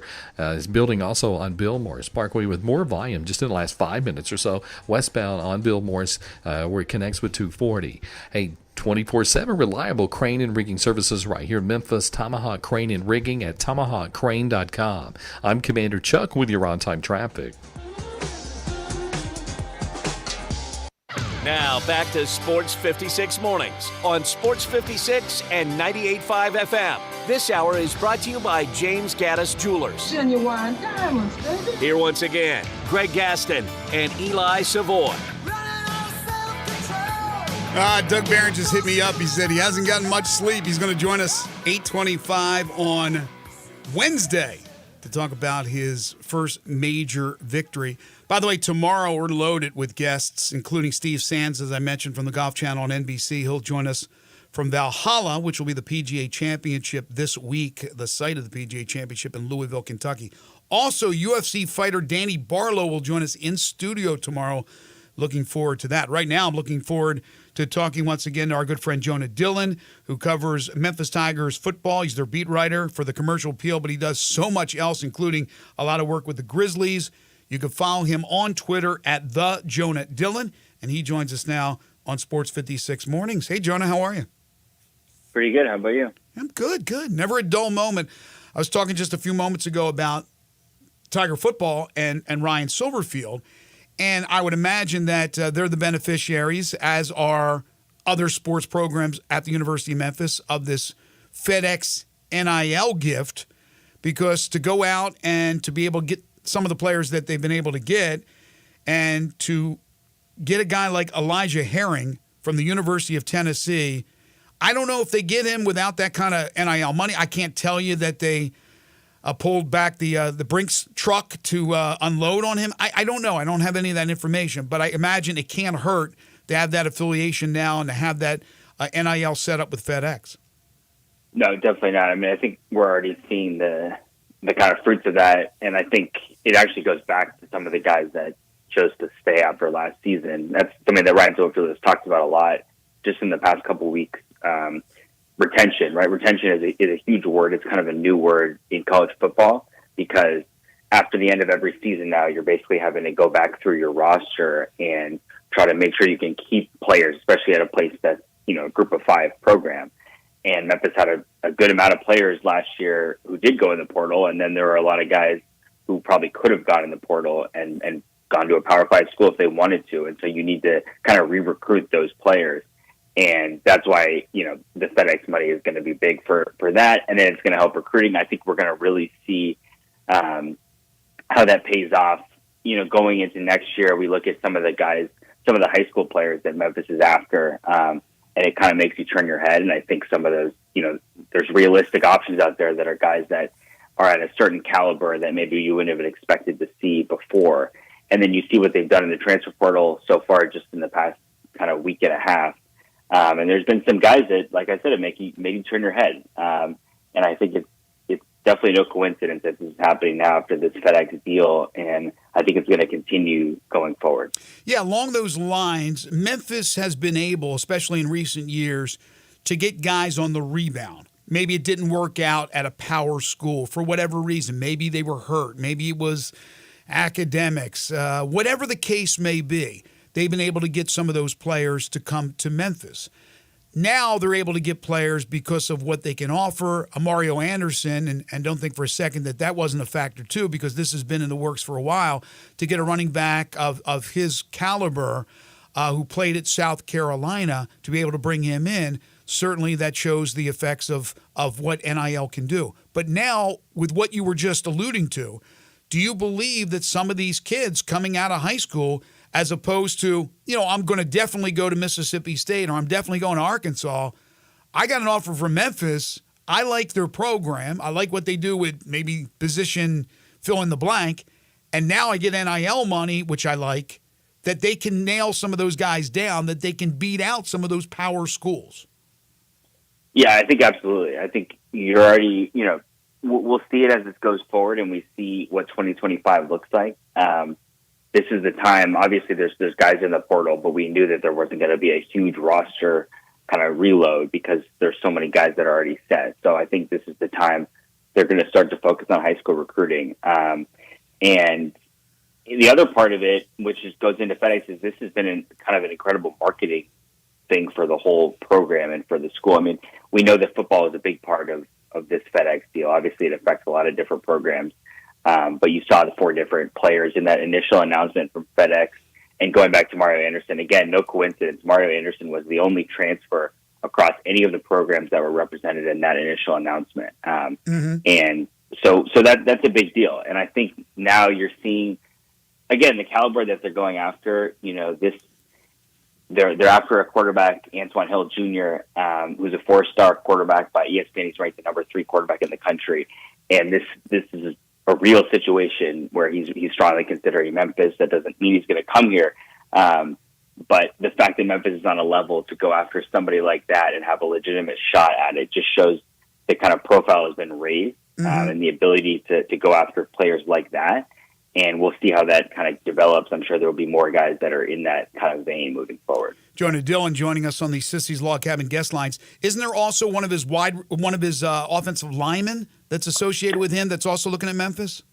Yeah, Peyton Joseph. And the crazy story there is that it's not crazy, but AJ Hill came back from his visit to Memphis and he told his friend and teammate Peyton Joseph, "Hey, you should look at Memphis. It's a pretty cool place." And then that's how his interest got, kind of peaked, and he got an offer right after that. And now he's planning to visit Memphis. And again, it's not done, and recruiting is crazy and it changes all the time. But obviously the fact that he told him, hey, you should look at Memphis, that shows that he himself was obviously pretty interested. And we know that Memphis is going to have a new quarterback next season. So you're looking at opportunity, and that's a huge thing. Obviously at the quarterback position, only one guy can play, and Memphis is a couple guys they're happy with. And obviously we know that Arrington Maiden is someone that they think could be a future starter, but there's no quarterback currently committed in next year's class. And if they were to get A.J. Hill, that would be a huge recruiting coup for the entire program. And let's be honest, that money from FedEx is a great starter, but it's not stopping there. They're going out and trying to raise more money through their collectives for NIL, because when you think about it, $5 million, which is awfully nice each year from FedEx, and thank you, FedEx, is across the board with a lot of different sports and women's sports as well. It's not as much as you think when you break it all down, but it is something, right? It's certainly not what they have in the Ohio State budget or the Alabama budget, but if you keep adding to that, and you already got a great start with $5 million. I'm curious how it works, and you probably don't, so this question is probably a moot point, but I wonder, with the money, how they divvy it up, or do they divvy it up? Do they say, listen, I need $500,000, this guy for NIL? I don't know how it works, because you can't directly go through the actual coaches right now, at least in the state of Tennessee, and you have the different sports entities. What's your best guess on how they do that? Well, there's a lot of different ways, and the other thing with the NCAA now is because of all these court cases, it's basically the Wild West right now. Right. It's basically there are no enforceable rules with anything. And so everything is kind of on the table now. You don't need to explain to somebody this FedEx deal. Everybody knows about it now. Which again goes back to the marketing aspect of it, of like, if you're a recruit and you hear about this and they got $25 million coming in to Memphis, that doesn't hurt just in and of itself, before you even get into specifics or somebody's a real target or stuff like that. So you can reach out to, I think the way that it was done when there were rules is you reach out to someone who's maybe a high school coach or a family member or something. And you kind of make it clear to people, this is what the opportunities are. And then when people come on their visits, maybe especially as transfers, they can meet with somebody from the collective, or an agent can meet with somebody. You have a lot of agents now kind of becoming more and more prominent in this recruiting stuff, especially with transfers. So if you have an agent, they're talking to people, they're talking to the collective, they're talking to coaches, and everybody knows what the opportunities are going to be before they come in. And that plays a huge role in recruiting. Now, if you ask Ryan Silverfield and a lot of coaches across the country, that's not the thing they want to talk about when they're talking about recruiting. They want to talk about how they sell people on a program, kind of the stuff that you would use before all of this NIL stuff came about, right? What's the opportunity? What's the chance for you to develop in your career and go play in the NFL? Where are you going to fit into our roster and our culture and what we're building here? And those things still exist, and they definitely exist if NIL is kind of equal across a couple of different programs. But I think, again, Memphis now has I think it's pretty clear Memphis has more money than any other program in this conference. Mm-hmm. And my understanding with the amount of money, because yes, the FedEx money goes to a bunch of different programs, but a very significant percentage of that is going to football. And so the amount of money that's coming into this football program, NIL wise, is now on par with, what you would see at probably some Power 5 schools. And so that's really significant, especially when you're recruiting against the conference. And a lot of times, like we talked about, Memphis is recruiting against power schools now. But when you're recruiting against schools that have less NIL money, you can kind of just let them know that, and that gives you a huge leg up. Ryan made it pretty clear that he was going to lose a few players. It's going to happen every single year at every single program. And he's going to bring in a few players. So it's not going to be this mass exodus or a mass amount of people that he was bringing in, players that he was bringing in. But it seems like, at least on paper, Jonah, that he has benefited, because it seems like he's getting more with what's coming in than what he lost. Would you agree? Yeah, they went really, like he's going specific for, I need these players. I need these players at these positions. Look, they definitely lost some players in the spring window. Diego Brumfield was a starter at cornerback last year. Now, that's a position that they wanted to upgrade at. And it's interesting. Obviously, Diego Brumfield came from an NAIA program, became a starter. He left from Mississippi State, and so they go out and get an NAIA cornerback in Trey Lubin. And we'll see if he becomes a starter. Obviously, there's a lot of guys in that defensive backfield who were brought in, in the winter transfer window, and they're hoping they can kind of get that pecking order figured out going into the start of the season. But yeah, we knew that they were going to go after defensive line help, and they got it. Reggie Grimes, obviously a big time to get him back in his home state. He's obviously played at Oklahoma and played a significant role. And so anytime you have players coming from that caliber of a program, obviously we talked about Elijah Herring. And, as we know, if you get a player from Tennessee, and he was their leading tackler last season, as Tennessee fans will point out, there were injuries last year in their linebacking core, and he kind of got passed up on the depth chart. So I don't know that he was going to be their leading tackler this season. But nonetheless, still a pretty significant pickup. Obviously, knowing that the linebacker core for Memphis was one of its strongest position groups already with Chandler Martin. And so, yeah, they definitely reloaded at positions that you thought they needed to. And I think what he said made a lot of sense. They're not going after a ton of different players. They kind of do that in the winter with bringing in guys, and we'll figure out who's going to actually push for playing time once we get to practices. They're going after specific positions of need and making sure they have guys that can fill those spots. I have a lot of friends here who are Tennessee fans, and I could guarantee you that as soon as something like that with the news of Herring came out, that they were going to say, well, he wasn't going to be this or he wasn't going to be that. They're quick to respond to something like that. So I'm not surprised that you heard it from the Tennessee fans. Talking here with Jonah Dillon from the Commercial Appeal, Tigers beat writer, and covers Grizzlies and so much more. He's joining us on the Sissy's Log Cabin listener lines. All right, and then they get yesterday a defensive end, so more defensive line help. Javon Dennis from Georgia State. What can you tell us about him? Yeah, he was an All-Sun Belt honorable mention guy a couple seasons back, and another. They've had a lot of success with that kind of transfer of getting a guy who played at the same level or a little bit less. Obviously, a guy like Blake Watson, who was a Group of 5 running back, productive, comes to Memphis and plays really well, and that's worked a lot. Like you said before, we get interested obviously in Power 5 or I guess Power 4 now players who are coming in or highly rated recruits or stuff like that. But the reality with transfer stuff is a lot of times the guys who are the most effective and the most productive are guys that are coming from another level who you kind of identified over some other schools. Chandler Martin being a great example. He came from, an FCS program. And so I think when you see guys like that, sometimes, we talk about all these transfers and we fixate on the guys. Someone's coming from Tennessee, someone's coming from Oklahoma. And then at the end of the season, you look at who the transfers were and who the most productive guys were.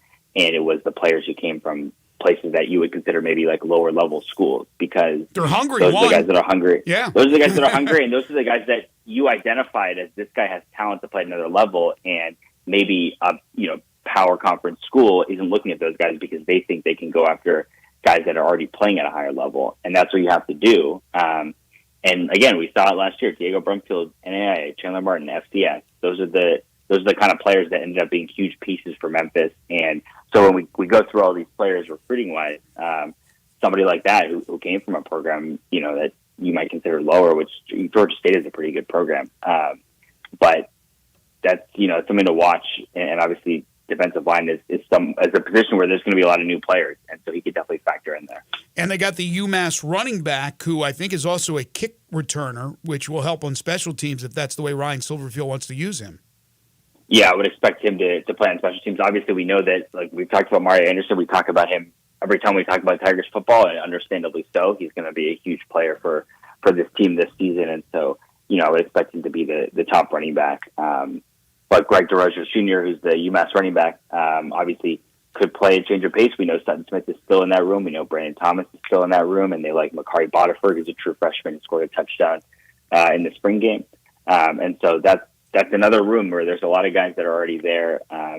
Jay Ducker, went into transfer portal during the spring, and so they get a guy to come replace him.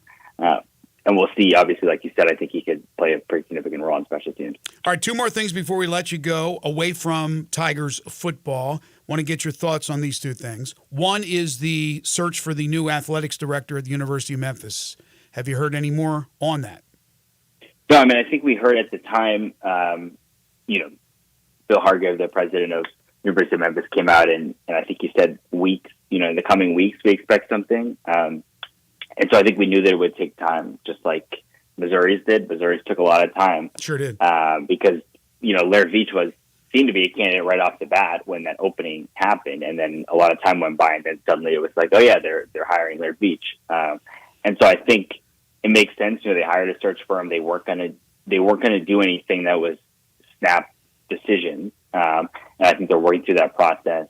And look, this is the time, obviously, where things are a little bit slower. Obviously, it's never slow because it's college athletics, but I think there is time, and I think, we should expect something to be figured out before we get too deep into the summer. You've also done a lot of work with the Grizzlies for the commercial appeal. Thoughts on the 9th overall pick and maybe the direction they go in?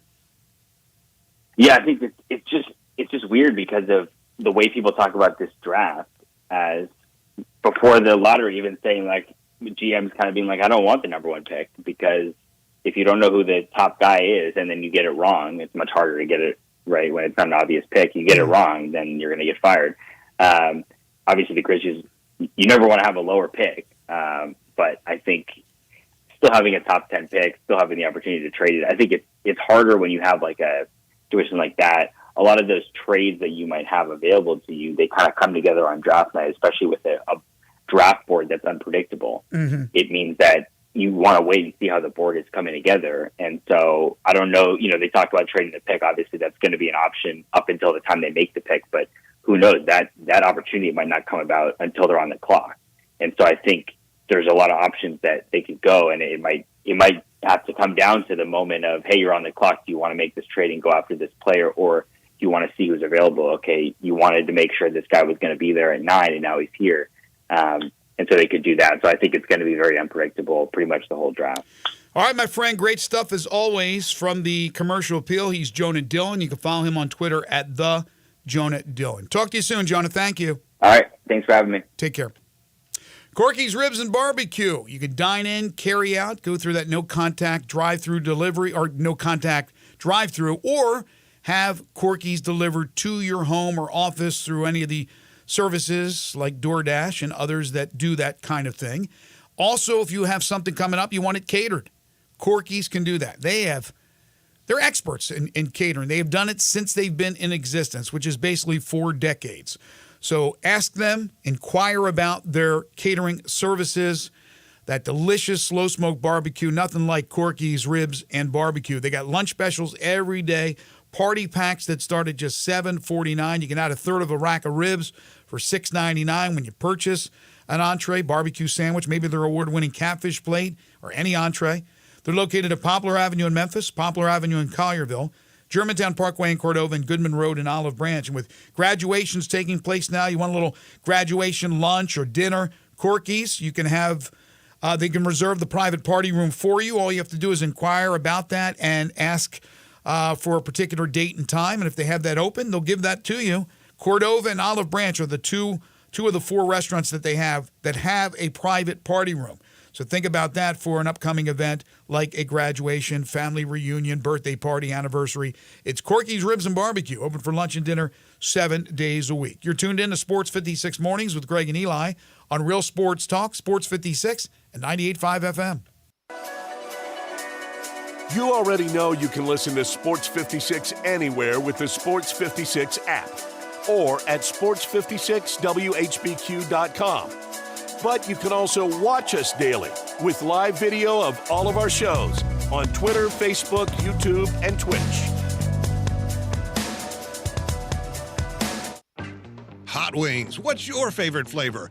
The Crazy Coop, America's premier wing destination, has 32 delicious flavors to choose from and counting. Like the Crazy Lemon Twist, a savory, zesty, and citrusy taste of fresh lemon twist. The Jalapeno Cheddar, an acidic and spicy flavor completed with a burst of sharp cheddar. Or Crazy Sweet Heat, tangy sweetness followed by the heat. And that's just 3 of the amazing 32 chicken wing seasonings that you can get at the Crazy Coop in Bartlett at 7199 Stage Road.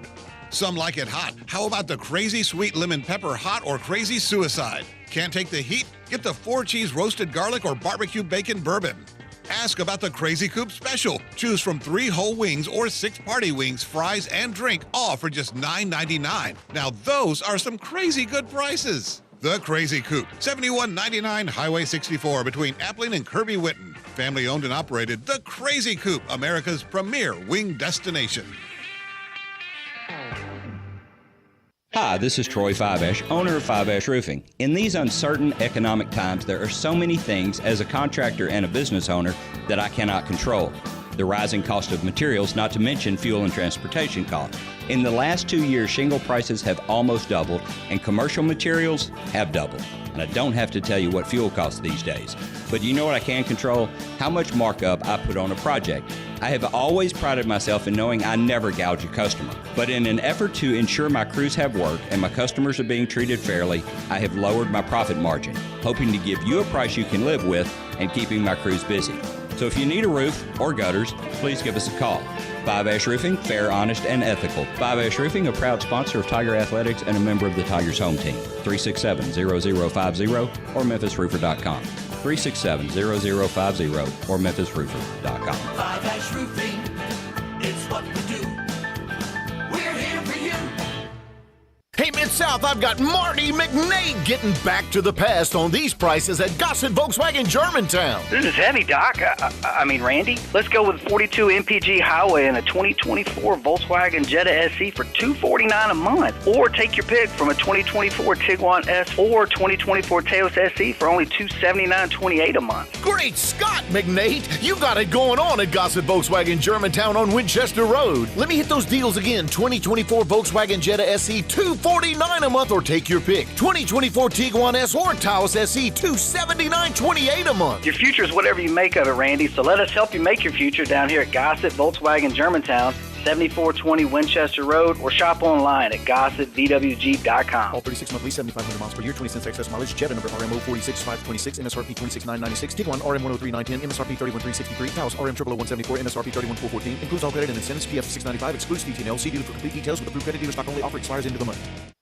Do you know one of the best things you can do for your employees or family's health? Provide Arctic Clear bottled water. Arctic Clear bottled water is your locally owned and operated bottled water provider. Arctic Clear is 100% natural spring water with free delivery and setup, dependable service, and no long-term contracts. What an easy choice. Call Jeff Manus today, 901-382-2363, or visit arctic-clear.com. Arctic Clear bottled water. Call now, 382-2363. That's 382-2363. Now back to Sports 56 Mornings on Sports 56 and 98.5 FM. This hour is brought to you by James Gaddis Jewelers. Diamonds are forever. Woo! Here once again, Greg Gaston and Eli Savoy.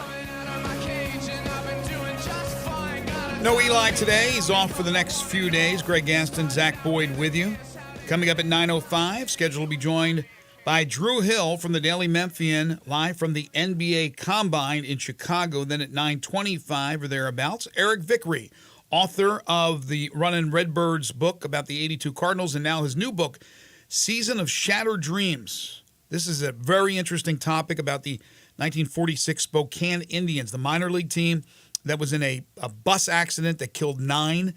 One of the most tragic accidents in the history of sports as far as fatalities, and just really, really interesting about the players that survived and those who didn't, and about their families and things of that nature. So he'll join us to talk about that. You could always hit us up on the Sports 56, make that the Sissy's Log Cabin listener lines at 901-360-8255, like Matt has done. Zach, he texted in about Doug Barron. Yeah, so Matt said, I am super happy for Doug Barron, but I had no idea it was even happening until I saw after the fact on Twitter, because I was locked into what Royer was doing. Right. Yeah, I don't think there was a lot of people, even local media, that knew what was happening. And Doug very quietly, taking a lead after the third round. So I knew exactly what was going on, and I watched as much as I could. But I held back from sending out a tweet because I didn't want to jinx him. I even waited until basically he had the tap-in putt on 18 with a 2-stroke lead. to go ahead and congratulate him on social media. Yeah, I know it's superstitious, but I certainly don't want to be that guy. Look, Doug's going to win a major, and he's on the third hole. He's playing with Ernie Els and playing with Padraig Harrington, and he's nervous as can be, and he comes through, making big shot after big shot. Again, we'll have Doug on the program on Wednesday. But what Rory did on Sunday at the Wells Fargo, Rory laps the field. Now on 18, he smokes his approach shot. It rolls right at the hole and rolls over into the water. So he drops, and then he actually pitches it too far, makes the putt coming back. He ended up maybe with a double, but still wins going away. And so that's going to set up for, I think, an unbelievable PGA Championship this week at Valhalla, as you have Scottie Scheffler, the hottest player in the world, who will be back, I would assume. And can you look up and see? I assume his wife has given birth, right? There was the talk back at the Masters about leaving if his wife gave birth, if she had to give birth early, because she wasn't due at that point, but she was closing in on it. And he said he would leave. So I'm thinking that she's had the baby. He hasn't. She has had the baby. Okay, she's had the baby. Fantastic. Yeah, so he's reportedly he is going to play the PGA Championship. Okay, so he's playing this week. You got him, who had won, 4 of 5 events? His last 5 events that he won 4 of them, including the Masters and the PGA and the Players Championship. And then you have Rory McIlroy, who comes in playing as well as he's played in a long time. Plus other guys, Wyndham Clark, who won the PGA Championship last year, was his breakthrough. We'll talk more about that tomorrow when we're joined by Mickey Barker with our weekly golf segment. From the world of baseball, Paul Skeens, with his Major League Baseball debut, the LSU stud, the number 1 overall draft pick, makes his debut and strikes out 7 in 4 innings. Unfortunately, did not get a win. I don't know if Pittsburgh even ended up winning that game. Got a no decision. But Skeens topped 100 miles per hour 17 times. He also, according to what I read, had his breaking pitch dropping 18 inches. You always hear 6 to 12, curve, 6 to 12 inches, so up to a foot. We're talking about a 1.5-foot drop. I don't know how you hit the guy, but he did give up a run, struck out 7 in 4. Paul Skeens is going to be incredible. He's going to have an incredible year, knock on wood, bar any arm injuries. But he is the real deal Holyfield, as John Harden would like to say and does say. But Paul Skeens with a really, really nice debut. And then we had some sad news from the world of Major League Baseball. Sean Burroughs died at the age of 43. I remember getting his father's baseball cards when I was a kid, Jeff Burroughs. And Sean went on to play for a while in Major League Baseball, and I'm not sure what the cause was. I know that he had some issues with substance abuse earlier in his life. But Sean Burroughs, I bring him up because some of you will remember this.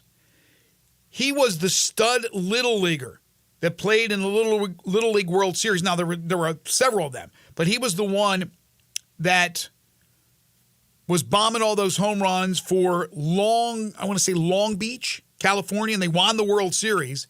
And he was on Letterman at age 12.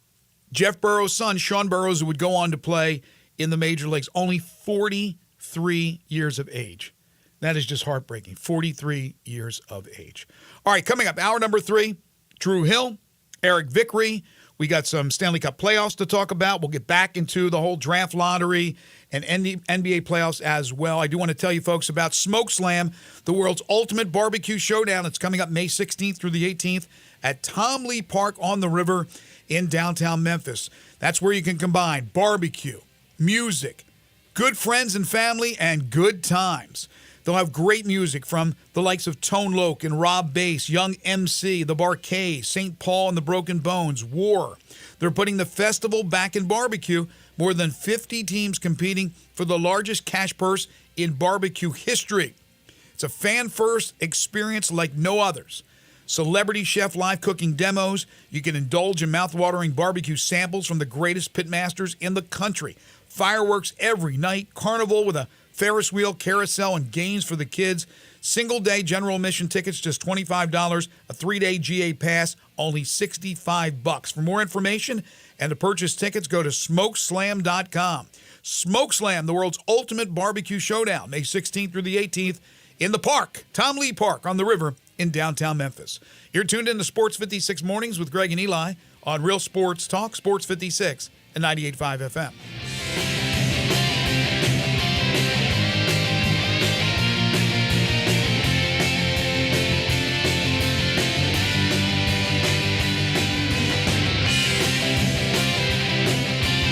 You know, sometimes I wish I had a gun. Well, I'm armed, but before I bought one, I still went to Top Gun Academy to learn to protect myself without a gun. How is that possible? Top Gun's personal protection training. It's perfect if you want to protect yourself without firearms. I don't know. And it's perfect if you feel the need to carry a gun for self-defense, because the last thing you really want to do is shoot. That is scary. Not at Top Gun. It's very comfortable, and you learn to load, handle, and shoot a handgun safely. Protect yourself. Go to Top Gun Academy. They're at 2770 Winton Road. You or someone you know or care about has dealt with a difficult divorce. When facing divorce, you need the attorneys at Rice Law. Nick and Larry Rice lead the firm with 3 generations and 7 decades of experience. Located in Memphis, serving the entire state of Tennessee and North Mississippi. Rice Law is who you need to call. Simple or difficult divorce, they know how to handle it. Call Rice Law at 901-526-6701, or for more information, visit them at aboutdivorce.com. That's aboutdivorce.com. The 36th annual John Bull Bramlett Memorial Golf Classic is Tuesday, May 28th. This summer, Great Memphis Fellowship of Christian Athletes, or FCA, will have over 1,000 student athletes and coaches participating in camps. The funds raised from this golf tournament help send athletes to camp where they learn more about their sport as well as learning leadership skills while hearing the gospel of Jesus. For registration and sponsorship information, please visit memphisfca.org or email memphisfca@fca.org.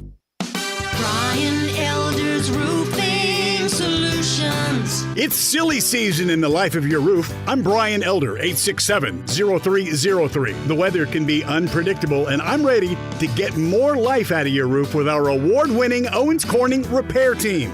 We're the repair guys the other repair guys call when they can't find the problem. Leaks become black mold when ignored. That's why when you call me, I start my inspection in the attic.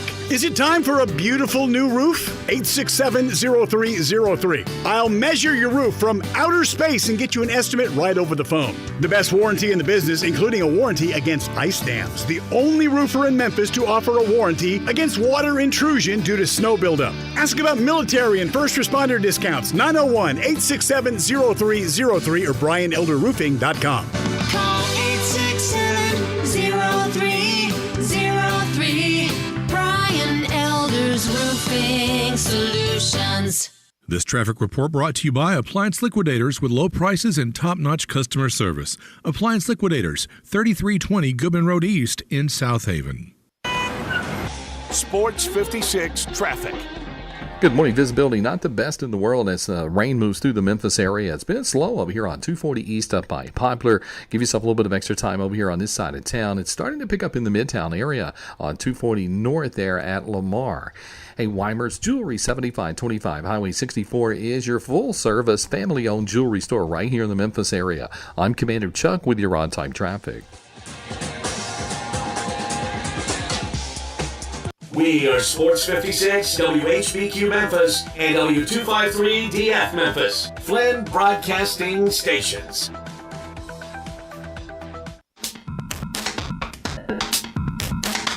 Now back to Sports 56 Mornings on Sports 56 and 98.5 FM. This hour brought to you by Jenkins Floors and More. Here once again are Greg Gaston and Eli Savoy.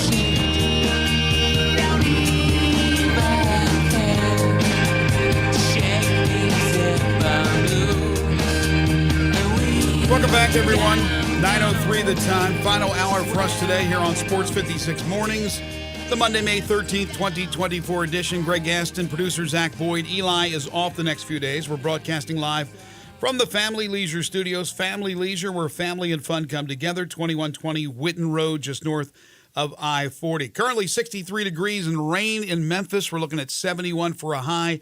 And then tonight, scattered thunderstorms with that chance of rain at 80%, 66 for a low. Tomorrow, looks like we'll see a little sun, but we'll also see some rain as well with a 58% chance of precipitation, high 77, low 62 for tomorrow. Third hour of the program is brought to you by our friends at Jenkins Floors and More, 6 East Commerce in Hernando. Hopefully coming soon to Collierville and the Memphis area, but also they have stores in Little Rock and in Cleveland, Mississippi. This is a family-owned and operated business. Timmy and Rebecca Jenkins started this from their garage back in Cleveland, Mississippi 8 years ago, and it's doing incredibly well. And they've added more stores because of the quality of work, the attention to detail, and their pricing. They have earned that reputation of being one of the top flooring companies in the area.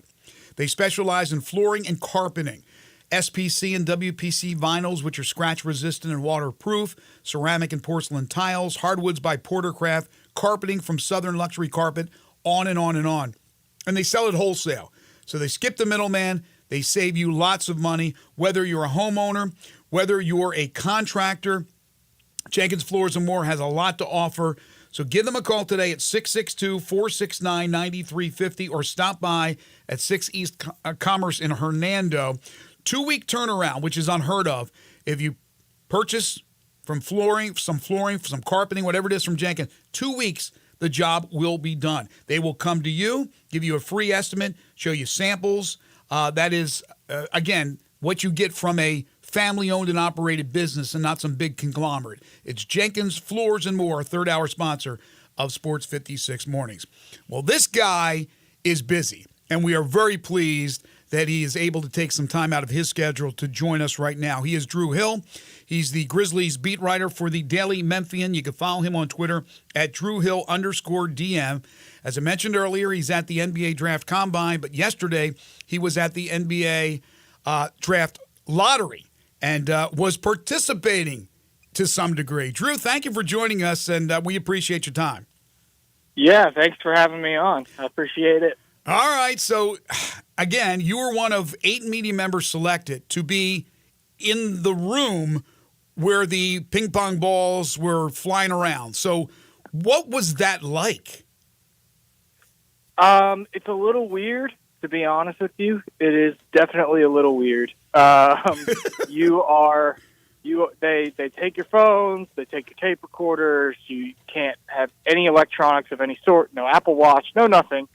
And they put you in a room, and, you're basically locked in that room with all of the front office executives representing every single team and the other members of the media and a couple of TV cameras. And they do the drawing. They have the people that Ernst & Young, the firm that puts that on, they do the drawing. And then after the drawing is over, you're not allowed to leave because the television product doesn't come out for like another hour. Oh, so we're just sitting there. You have no phone. You have no nothing. You have no choice but to talk to each other. So that's kind of what ends up happening. And like the media kind of just hangs out, and the executives immediately start hanging out. And, you're not really allowed to say what goes on in the room completely. So I have to be careful what I can say about it. I think there's rules to that. Okay. But fair enough. But it is a weird experience. I can tell you that. It's a very weird experience. It was cool to be in there. I did not bring the Grizzlies good luck, which is a crappy feeling. But that's okay. I mean, it was cruel, man. Like, they were one number away on 3 different occasions from getting into that top 4. Oh, were they really? It was that close? I didn't know that. Yeah. So basically, the way that it works is there's 1,000 different combinations of these ping pong balls, and the number of combinations you get is determined by your lottery draft odds. So I forget how many the Grizzlies had specifically. This is just total 140, was it? 140, right around there. 140 or 170, something like that. And when you go down the list, you can see all the combinations. Well, the Pistons, like the teams that finished last, they had basically tons of combinations that start with 1 or 2 or 3, like all the worst teams in the league, those combinations started towards the bottom, right? The Grizzlies basically needed the first ping pong ball to come out as a 4 or 5. If the first ping pong ball came out of that lottery machine as a 4 or 5, they were going to have an extremely good chance of winning because they had basically all the 4s, it felt like. And then they had some of the 5s.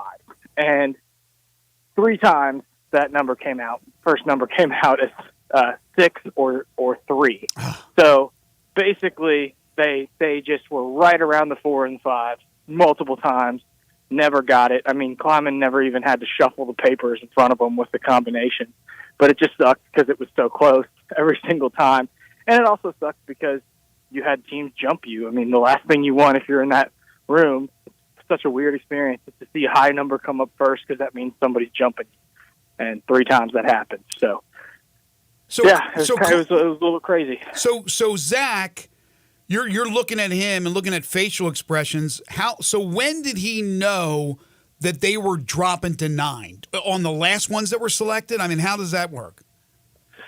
So he knew that they were already at 9 after the 3rd was selected because it was Atlanta first. All right, well now you're at 8, and then it was Washington second. Okay, no one jumped, so you're still at 8, and then it was Houston, and Houston jumped, and you're like, well, now we're at 9.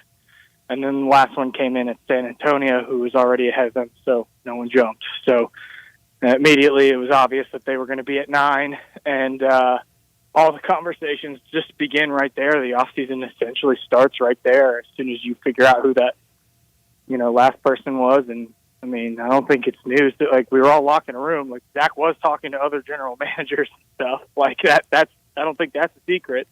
And I'm sure he will continue to do so throughout the offseason. But I think that immediately, I guess where your mind has to go on this is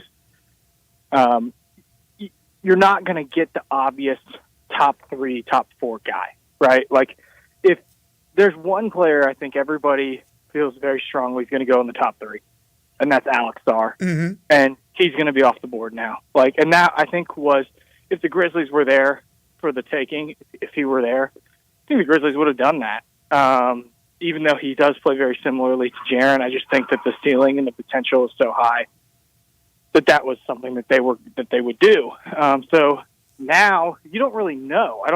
I mean, I'm not just saying this from my own perspective. I think there's a groupthink that goes on inside, in Chicago this weekend that believes that no one really knows who is going to be the picks from about 4 to 9. No one has any idea. Like, the top 3, you might have a little bit of an idea, but I don't think anyone is certain that Klingen's going to be off the board by the time the Grizzlies pick. Right. Like, I don't think anybody is certain of that. Is it likely? I mean, maybe it's likely, but the same could be said for Reed Shepherd. The same can be said for Stephon Castle. Like, and so here's the situation. I'm going to try to lay it out as best as I can. The Grizzlies are going to have to work very closely on the margin this summer. This is something that Zach Kleiman has done well. He's just going to get asked to do it again. Luke Kennard's $14.8 million team option is out there. Also, if you use this first-round draft pick on a player, you're not going to put the team over the first apron, which basically is just a penalty line for teams that spend more money than other teams in the NBA. Mm-hmm. But he'll put the team right at that number to where you can't really maneuver all that much. Once you're in that spot. So if you believe that fixing your center problem is to just draft a center, or your big man problem is to just draft a center or a big man at number 9, and you want to pick up Luke Kennard's option, you could do that. But the other thing is, why would you put yourself right up to the line if there's a $10 million gap in between the first apron and the second apron? All that means is you're spending a little bit more money. So why would you barely go over the line and penalize yourself when you could go much further over the line, get better players, and still not hit that second apron? So it doesn't make a ton of sense for the Grizzlies to do that. So what can they do? Well, they could try to re-sign Luke Kennard on a longer-term deal, but for a cheaper price next season. Mm-hmm. I think that's a possibility. I also think they could just decline Luke Kennard's option, and they could go sign a big man and try to fix that problem that way. Or they could draft a big man. So there's all these different options. And here, I say all this to say, he's going to have to get creative. It just doesn't make sense to pick up Luke Kennard's option and draft a player at 9 and clap your hands and say, all right, that's it. Like, we're done. We got our big man. We got Luke Kennard back, or this is our roster. Just, it doesn't financially make a ton of sense. For positioning-wise, it doesn't make a ton of sense. It doesn't make a ton of sense to trust any of those players, honestly, at number 9 to fix your front court problem. So he's going to have to get creative. I think for that reason, this pick is going to be discussed a lot on the trade market. Yeah. Like, I have a feeling that is coming. Kleiman said it himself, that he might trade the pick at exit interviews. And I would not be stunned at all if this pick is traded. Now, here's the other thing. You know how we just talked about how the draft is wide open? Mm-hmm. Well, we don't know if the player the Grizzlies love, and I'm sure they do love players. I'm sure there are a few players that they really like.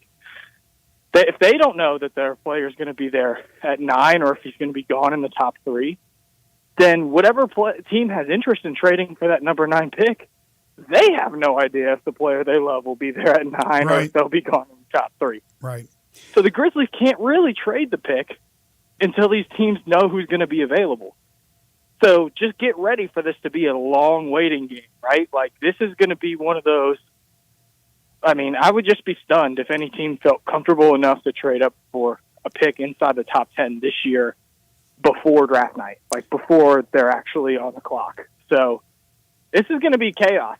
This is going to be chaos, Greg. It's going to be fun chaos, but it's going to be chaos. Well, I'm in agreement with you. The first thing I thought of when they dropped down the 9 was that any type of trade, there's no way it's going to happen before draft night. There's no chance. There's just too many variables leading up to that 9th pick. Now, what's interesting is a couple of things. One, you talked about Kennard. If Kennard is not back for whatever reason, you have a void in your outside shooting. There is absolutely a void in your outside shooting. We still know that they need somebody next to Jaren Jackson Jr. So if Kennard's not back and you're able to get a veteran center, then that fixes maybe one problem, but it brings up another problem. Now, is Reed Shepherd the answer? Will he be available at 9? Some of the mocks have him available at number 9. Is a Dalton Knecht a good enough outside shooter? We know he certainly can shoot well, but he also is a dribble drive penetrator. That's an interesting candidate. But I still go back to Clingan. And there are people that believe he'll be available at 9. Well, how about if they really zero in on Clingan, a 7'1" guy who sets screens, who rebounds, can block shots. That's exactly what they need for the guy next to Jaren Jackson Jr. Maybe he struggles a little bit as a rookie coming in and making the transition. And maybe you can get a cheap veteran as well somewhere, somehow. You tell me, because you're crunching the numbers. But Clingan, to me, makes perfect sense, but they would probably have to move up because I don't think he is going to be available at 9. And what are the chances they can do that? So I'm as flabbergasted as anybody as far as what the potential for them to do things, because it seems like there's a million different options out there. Yeah, no, there will be no nailing it down. And I agree. I mean, I actually saw Donovan Clingan was there yesterday. I wish I could just describe how huge this guy is. I mean, he's just a freaking giant, man. Like, he is huge. It was ridiculous. You do a double take because he's standing among all the other players, and they're all in suits. And, like, I don't think I've ever seen a suit that big. Does that make sense? Like, that suit would look like a dress on me. It was crazy how big he is. He is gigantic. And I'm a big fan of his game, and I was early on the train of this is the guy. But I agree with you. And look, I'm not even ruling out the fact that they could trade up like this. Right. The thing is, if they want to do that, I mean, obviously they're going to have to rearrange some pieces. So, we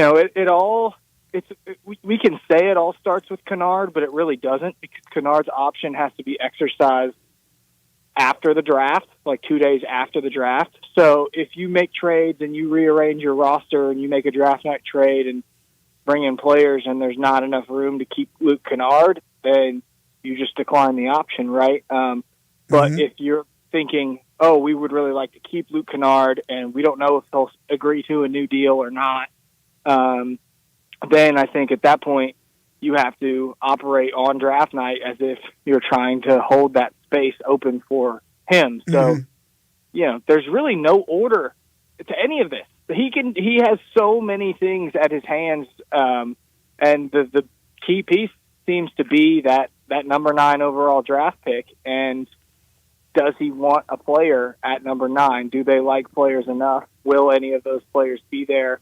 We have no idea. We have no answers to those questions. As I wrote yesterday, if you go look at the mock drafts, they seem pretty pointless. I'm not disparaging anyone's work. They're all over the place. Saying, I mean, as I wrote, they have more variety than a Cheesecake Factory. You know what I mean? You go to the Cheesecake Factory and you sit down and you look at the menu and there's 500 items. It's the same thing. You want to find a mock draft in which the Grizzlies take Donovan Clingan, you'll have no problem finding that. Just click through 9 or 10 of them, and one of them will eventually have it. No, you're right. No offense to the mock drafts, but I just don't think anybody really has a good idea, and I think that includes front offices. So boards are just all over the place, and because of that, we don't know the value of this pick. It's going to be up to Zach Kleiman to determine what that is, and I don't know if he's going to find a dancing partner until teams know who's still available. Well, you're at by the way, Drew Hill joining us on the Sissy's Log Cabin guest line. You're at the Combine. How important is the Combine and the performances of these players that will be drafted in the lottery section and then later in the draft? How important is this week's performance as opposed to their resumes already from college or international player or what have you? Yeah, I would like to lie to you and say it's super important since I'm here and I want people to read, but I don't think that that's true. I think a lot of the work has been done on these guys, and I think that for the most part, teams will have a plan already in place before they even get to the draft lottery. I can tell you with a lot of confidence that I don't think the Grizzlies are going to be caught off guard by the fact that they're drafting number 9. I think they've prepared for the worst case scenario first, and that was about the worst case scenario possible. So they have, I'm sure their list is almost all the way built out. Now, it's great to talk to these players, honestly, and the medical information that you might get here may be of value, but running, jumping, sprinting, those sorts of things. You can glean a little bit from the games, but the best players don't play in the games. Right. All of that isn't of particular value. But the players are doing interviews tomorrow. Today they got measurements going on and some physical testing. They're doing team interviews and media interviews tomorrow. So hopefully we'll hear from a few players that say that they've met with the Grizzlies, and we can get a better idea of who this team has kind of looked at this offseason. The other thing here, too, is they've got 2 second-round picks. I don't think they're going to be able to use them, but we should be paying attention to that based on their success rate of these late guys. Better with the second-rounders than the first-rounders, right? I mean, they've had a lot of success recently. Clearly, Gigi was a great pick at that point. Xavier Tillman was a great pick. Dylan Brooks was a great pick in the second round. Bain was the last pick of the first round, or close to the last pick of the first round. So obviously he was in that type of range. Santi Aldama, although he hasn't really broken out the way some of us expected, I still think based on where he was selected has been a pretty good player.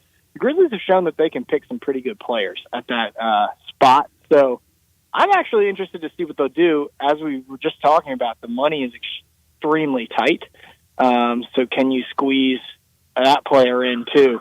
It'll be interesting. I as I wrote yesterday, I'm in favor of trading this pick and trying to bring on a veteran big man. I think you're trying to upgrade from young and hungry to legit contender.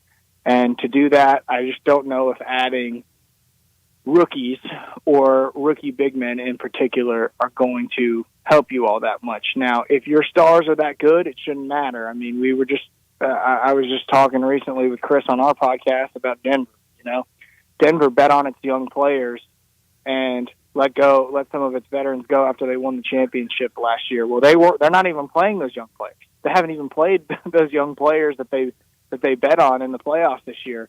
but they're still bouncing back in the series because their stars are just that good. Mm-hmm. If Memphis's stars are just that good, then it shouldn't matter what happens this offseason and how they set up in the front court, whether it's a rookie or it's a veteran. Mm-hmm. But I don't know if Memphis is quite at that level yet, and I would rather put that trust on someone who's been there before. And so if I can move this pick, you can help yourself out financially. Maybe you can get some money off the books in doing so. Maybe you can move off of one of these contracts like a Zaire or a John Concha or some way that helps you financially.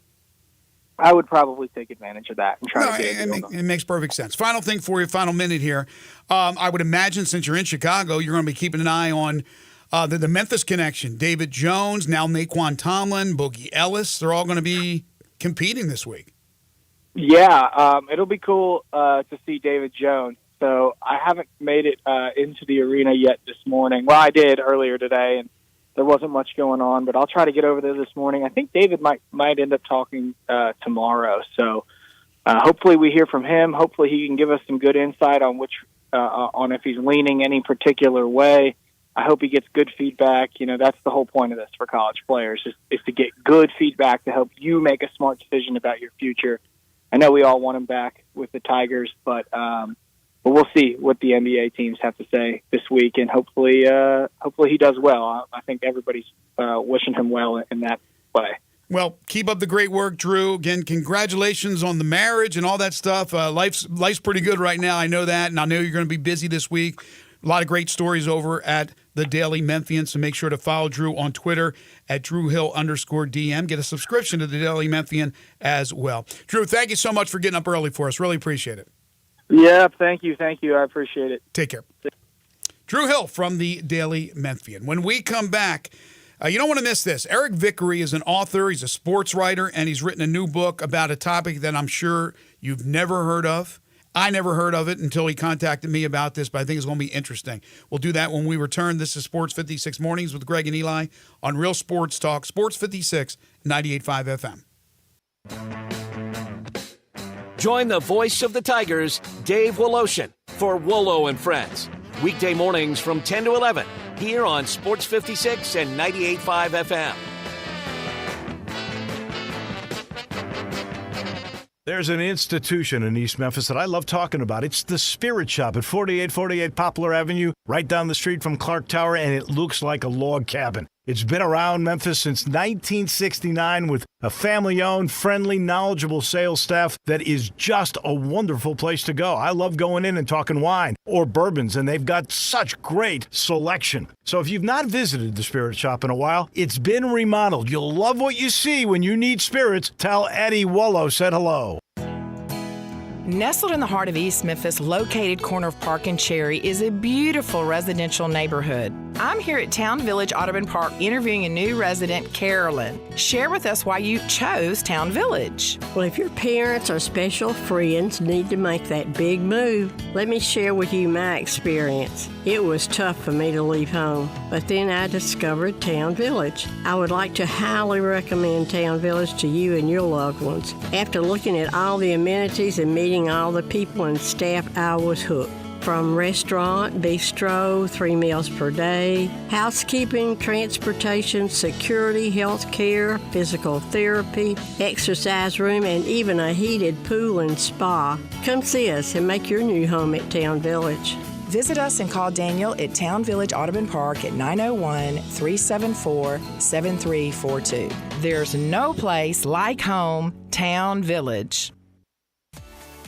At Jason's Deli, when you're dining in or picking up curbside, you can expect wholesome food and no surprises, just delicious sandwiches, crisp salads, and quick quality meals made with the freshest ingredients and no artificial trans fats, MSG, high fructose corn syrup, or artificial colors and dyes. Around here, a lot of thought goes into what we put into our food and what we take out of it, because you're not just taking a bite, you're getting a taste of who we are. New items are constantly being created to expand our menu for all tastes and special diets with vegan and gluten-free options available. Convenience and on-time delivery you can count on. It's just a click away at jasonsdeli.com, so whether you need to feed 5 people or 5,000, the team at Jason's Deli, they have the credentials and the commitment to keep you satisfied. Freshness is nearby at Jason's Deli with locations at Ridgeway in the Park Place Center, Poplar and Highland, Germantown Road in Cordova, and on Goodman Road in Olive Branch. Jason's Deli. It's wholesome food and no surprises. Hey, what's up, everybody? This is your buddy Johnny Radio. I'm here with Mark, the owner of Dyer's, out in Collierville's historic town square, where they've been cooking up them burgers since 1912, the old-fashioned way. Mark, what's going on in life? I see you got your 4 kids with you. What do they love about Dyer's? Man, they love everything about Dyer's. They love all the great food that we serve, and they really like eating our good food and watching some of their favorite sports. Braden, what do you like at Dyer's? I like a bacon burger with fries, a milkshake, and with a Tigers game in the background. Carter, who's your favorite football team? The Carolina Panthers, and just with some macaroni with that sounds amazing. My man Beckham, what's your favorite food over at Dyer's? We like the double cheeseburgers. Kinley, what is your favorite dish over at Dyer's? Daddy's cheeseburgers and the Dallas Cowboys game in the background. Just remember, everybody, bring your family, bring your friends, bring your team out and eat at our place. So head on over to Dyer's in Collierville's historic town square. Cashback is not available on gas in New Jersey and Wisconsin. Hey, good morning. You're heading to the airport, right? Yep, thanks for checking. I like the car. How long have you been a rideshare driver? About 3 years now. I really enjoy it. Isn't it hard to make money these days with the price of gas being so high? Not for me. I use Upside, the free app that gives you cash back for every gallon of gas you buy. Wait a minute. Are you saying you actually get real money back when you get gas with the Upside app? Yep, I get real cash back every time I get gas. Does that actually add up to anything? I'll make around $200 to $300. Wow, that's serious extra cash. I'm downloading the Upside app now. Download the free Upside app now to earn real cash back every time you buy gas. Use promo code GEAR for an extra 25 cents a gallon bonus on your first tank. You can cash out anytime right to your bank account, PayPal, or a gift card for Amazon and other brands. Just download the free Upside app and use promo code GEAR for a 25 cents a gallon bonus on your first tank. That's code GEAR. Extraordinary events come once in a blue moon, and right now, even the most extravagant luxuries are well within reach. The one and only May sale is back at Sissy's Log Cabin, and you can save up to 50% on nearly everything in the store. This is your chance to get the service, selection, and experience that makes you feel like family at the best prices of the year, guaranteed. Don't miss the one and only May sale at Sissy's Log Cabin, because life's too short for ordinary jewelry.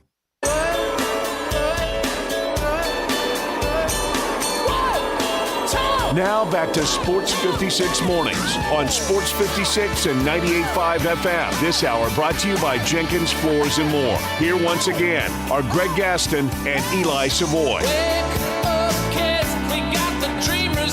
Welcome back, everyone. 9:31 the time. Final half hour for us today here on Sports 56 Mornings. Greg Gaston, our producer, Zach Boyd. Eli off the next few days. If you missed any of our earlier interviews, you can always check out the website, sportsmemphis.com. Go to the Sports 56 Mornings podcast. We break it down hourly. We talked with Jonah Dillon about Memphis football. Drew Hill just joined us from the NBA Draft Combine on the Grizzlies, where they will pick 9th after yesterday's draft lottery, dropping 2 spots. Expected to pick, if the numbers went right, if the analytics went right, they would have stayed at number 7, the best odds, and they dropped instead to number 9. As they had about a 12% chance of picking 9th, and that's exactly where they'll pick unless they move up or move down, make some sort of trade. We'll find that out when the draft takes place, or maybe right before the draft in late June. Right now, though, it is time to talk to a friend of the show who joined us a ways back, to talk about the book that he had written about the Runnin' Redbirds, the 82 Cardinals. His name is Eric Vickery, who you can follow on Twitter at Eric_Vickery. That's Vickrey. And he has written a new book about a topic that I was not familiar with. I'm sure a lot of you folks are not going to be familiar with, but it is something that's intriguing and something that's certainly something I want to learn more about. The book is called Season of Shattered Dreams. It is about the 1946 Spokane Indians minor league baseball team. Unfortunately, in that year, and this is right after World War II, so we're getting back into the movement of baseball. You know, we had those years where those stars were gone, and now they've come back after fighting for our country. And this Spokane team had some promising players. They had a bus accident that killed 9 people. 9 tragically killed in this accident. It's a season of shattered dreams. It's Eric Vickery. He joins us now on Sports 56 Mornings. Eric, first of all, thank you for joining us. How did you find out about the story? I know you're out in the greater Northwest of this country, so I imagine it's something maybe you heard from being out there, but this is something I had no idea about. Yeah, same here, Greg, and great to talk to you again. I actually was researching an article I was writing about a totally unrelated topic from 1946. I write a little bit for the Society for American Baseball Research, and just came across this headlines about this accident in a newspaper archive, and was immediately intrigued by the horrific and startling details of the accident. So it's 1946. Again, it's post World War II, right? We just ended the war, and now baseball, which had been played through the war, except that a lot of the stars had gone. Now it's starting to get back to some sort of normalcy. So you have these big-name players, and not necessarily known players at the time for the Spokane Indians, but guys that were certainly being looked at as possible future stars in big league baseball. And so the excitement is coming back to everybody after the war to watch the game of baseball, America's pastime. Exactly right, yeah. And to a large extent, the minor leagues had mostly shut down during the war. The major leagues continued on at the encouragement of President Roosevelt, but 44 out of the 44 minor leagues that were in operation before the war, only 9 stayed afloat during the war. So you had, suddenly all these leagues reforming in 1946, thousands of minor league players looking to resume their careers. A lot of talented young players ended up in Spokane that summer. They were mostly players who belonged to the New York Yankees, Oakland Oaks, and San Diego Padres were kind of the teams that the Spokane Indians had affiliations with. What was the public response to the accident when it happened, and then what happened for the rest of the season? Did they cease operations? Did they continue? What happened?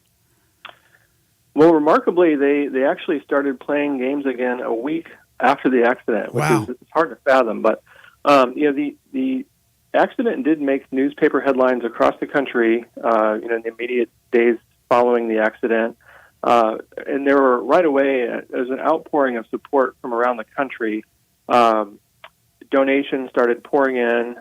The 2 Spokane newspapers were kind of served as the point people for these donations, and more than $100,000 was raised, and there were a lot of benefit games held around the country. So there was a lot of support, certainly, monetarily.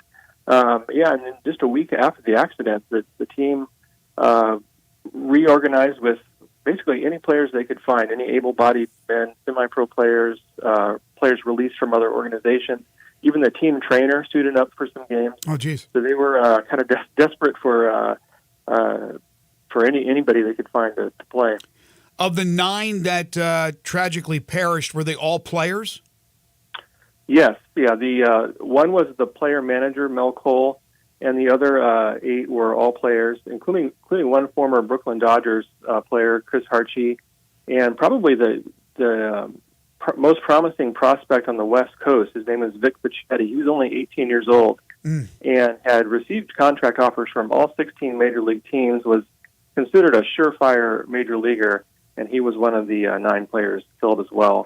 And there were 6 players that survived the accident as well. Author Eric Vickery joining us here on the Sissy's Log Cabin guest line. Before we get back to the book, tell everybody again how they can purchase this book, and then we'll get into the particulars about this amazing story. Yeah, the book is available anywhere you can buy books online, Amazon, or through my publisher, Roman in Littlefield, which is ROWMAN.com. All right, so let's talk about some of these players that survived and some interesting stories, to say the least, that you write about. One, and I hope I don't butcher his name, is it Jack Lorky? That's right, yep. Jack Lorky, and he was known as Lucky Lorky. Tell everybody about this guy and what, not only did he survive this crash, but several other incidents in his life. Yeah, Jack's life is truly remarkable and is probably in and itself worthy of a movie. So Jack we grew up in Los Angeles. He was drafted into the Army right after high school. Served in World War II, including fought in the Battle of the Bulge. And then upon returning home after the war, was about to take the first flight of his life from New Jersey back to California when he was bumped from the plane at the last minute by a higher-ranking officer, and that plane later crashed in Kansas City and killed everyone aboard. So Jack had already survived the war and narrowly averted this crash, and then was playing for the Spokane Indians that summer and was on board the bus when it left Spokane, but by incredible circumstances was pulled off the bus in Ellensburg, Washington, about an hour before it crashed, and was told to report to the San Diego Padres, and of course earned the well-earned nickname Lucky Lorky after that. I'm having a tough time digesting all of that. That is, you talk about the odds that you can survive all of that those things would turn out the way they did for him, not going on that plane, being bumped from that plane, not being on the bus the entire duration when obviously they had the accident, and surviving the Battle of the Bulge, for goodness sakes, in World War II. That is one lucky guy. What would he do to go on with his baseball career and his life? Yeah, so Jack played 7 seasons in the major leagues with the Giants and Phillies, played in the 1951 World Series, had a pretty decent career, certainly, but Jack rarely talked about this accident or his war experience. He was kept things very close to the vest, and I think kind of held those demons hidden for the rest of his life. But it's a remarkable story for sure. You also focus on one of the survivors. Is it Garrity? Ben Garrity, that's right. Yeah, Ben Garrity, who was known as the ultimate baseball man. This is interesting. You have a quote from Hank Aaron called Garrity the finest human being I have ever known. Unbelievable. So tell me about this guy. Yeah, so Ben had played with the Brooklyn Dodgers in the mid-1930s, had a kind of a brief major league career then, kind of bounced around the minor league. And I should mention, played under Casey Stengel with the Dodgers. Wow. And kind of realized he didn't have what it took to make it in the majors as a player, so kind of set his sights more long-term on being a coach or manager. And he was kind of hanging on to his playing career at the age of 33 in 46 with the Spokane Indians. And he was one of the 6 players who survived the crash. He did break his kneecap, suffered a head injury, but the following season took over as manager of the Spokane Indians, and then later jumped to the Milwaukee Braves organization, where in 1953 he managed Hank Aaron with the Jacksonville Braves. And it was the same year that Aaron integrated the South Atlantic League as well. So Garrity, kind of helped Aaron navigate through those difficult circumstances that season, and Aaron later, credited him with that, and of course gave him very high praise, called him the best manager he ever played for. But unfortunately, the trauma that Garrity carried from the accident led to some difficulties with alcohol, and ultimately kind of derailed his prospects of managing in the major leagues, and ultimately cost him his life at a fairly early age.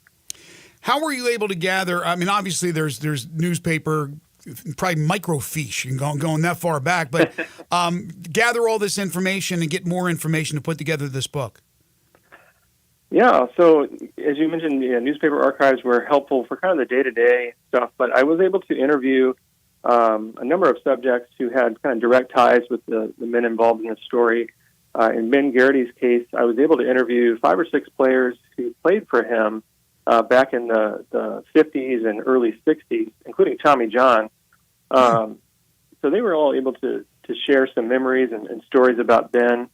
And then for the other players who were involved in the crash, either those who had passed or those who survived, I was able to connect with family members, some of whom had scrapbooks from the players, including letters that the players had written. In the case of Vic Pichetti and Bob Patterson, 2 players, they had written their families letters during the early 40s, And those families have kept these letters all these years. So it's kind of describing what they were thinking and going through day to day. So it's kind of like having their voices in the book. So all of that kind of really helps bring the story together.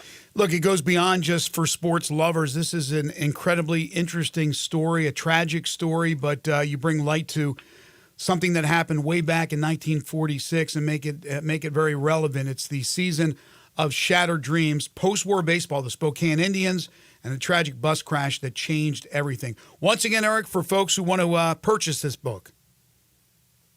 Yeah, I have a website. That's just my name, ericvickery.com. You can find the book anywhere you can buy books online, Amazon, or go to your local independent store and request it, and they should be able to get it for you. Well, fascinating reads. Thank you so much for joining us. Can't wait till you get another book out there. You're always welcome back on the show. Really appreciate it, and best of luck with it. All right, Greg. Thanks so much. Thank you, Eric. Eric Vickery, again, he's a terrific sports writer. He wrote the Runnin' Redbirds book about the 82 Cardinals. We had him on for that, and now the season of Shattered Dreams about the 46 Spokane Indians. All-Star Chevrolet is ready for your summer with Silverados, Tahoes, Suburbans. Get up to 30 miles per gallon with your new All-Star Chevy Equinox or Trailblazer. Financing down to 1.9%. No payments for a full 90 days. All-Star Chevy is a great deal on a new 24 Blazer EV. Get charged up for this 36-month lease on the Blazer EV at just $369 a month. Only $2,500 down, the usual tax, title, and license. For details, you can ask any of their sales consultants. They have a ton of Silverados in stock. Discounts up to $10,500, 1.9% financing. College students, grads, military, teachers, healthcare workers get an extra $500 bonus when you purchase a vehicle from All-Star Chevrolet in Olive Branch. And if you want pre-owned, just about everything is there. If there's something you're looking for and it's not on the lot, they'll find it for you. All the Jeeps, the trucks, even Corvettes. As they celebrate and we get ready to celebrate Memorial Day, our friends at All-Star Chevy asked me to remind everyone to remember all who have made the ultimate sacrifice serving our great country. Together, let's drive to All-Star Chevy in Olive Branch today or go to allstarautogroup.com. Final segment coming up. This is Sports 56 Mornings with Greg and Eli on Real Sports Talk, Sports 56 and 98.5 FM. Broadcasting from the Family Leisure Studio, we are Sports 56 and 98.5 FM.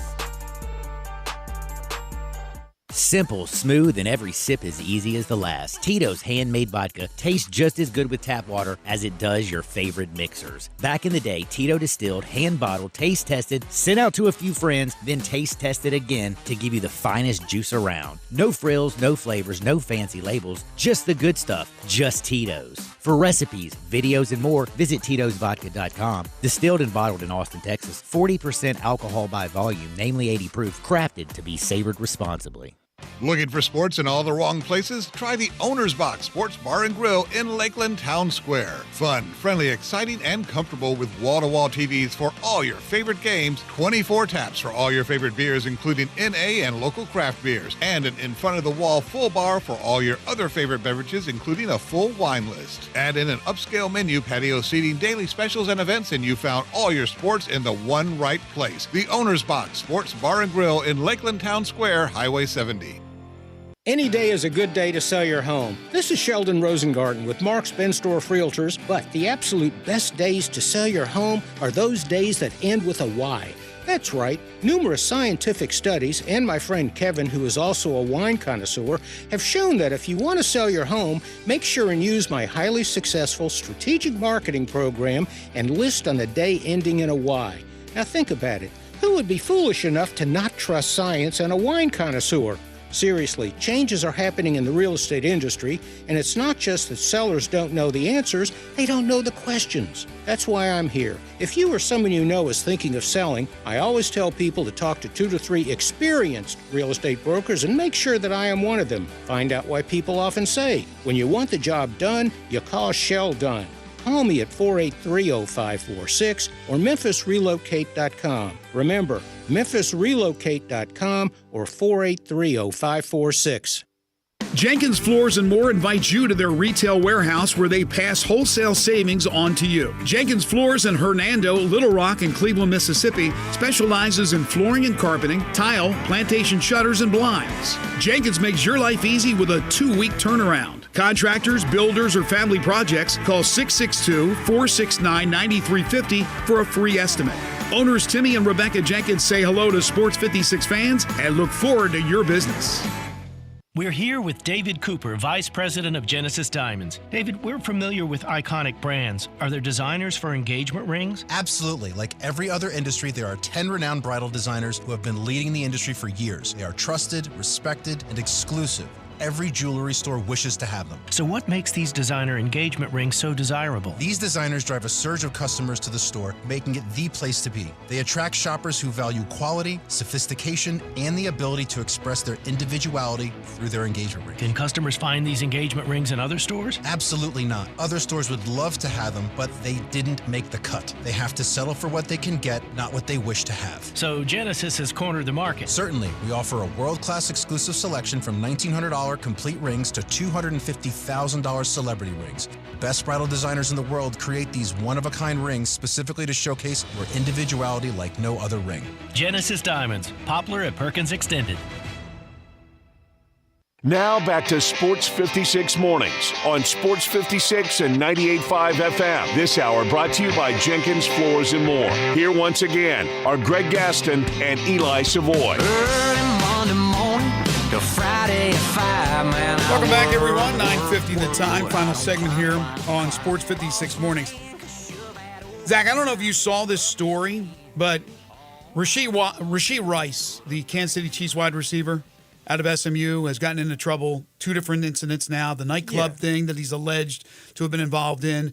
And then, of course, the high-speed race that caused accidents and nearly caused somebody to lose their life.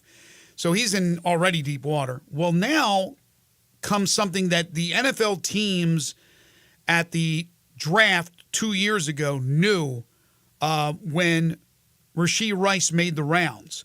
That Rashee Rice or someone he was driving with pulls up to a car that was Kendrick Davis's car, the former Tiger. Mm-hmm. Davis wasn't in the car. They shot up the car. And reportedly it was over a girl. So supposedly the NFL teams knew about that incident. They just shot up the car. Kendrick Davis's car. We never heard about that, right? Yeah. That's crazy stuff. So that came out over the weekend. But he was still drafted by the Chiefs, had a great year this past season.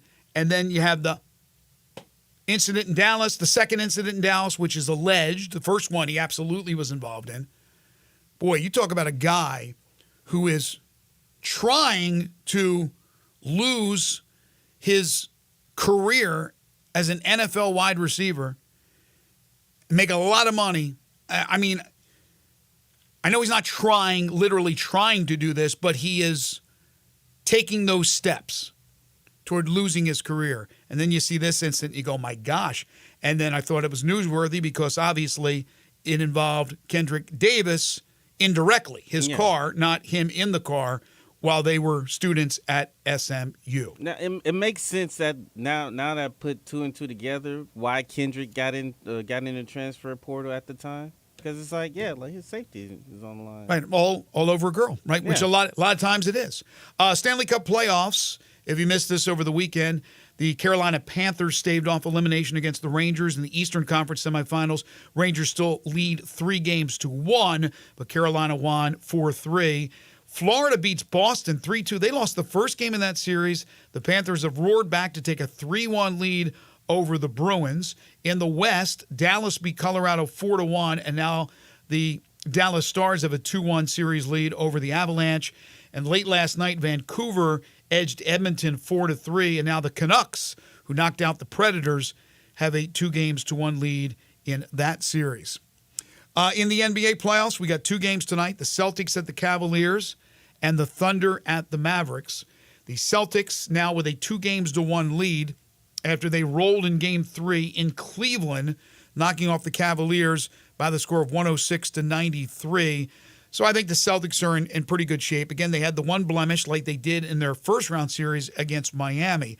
They're an 8.5-point favorite tonight on the road in Cleveland.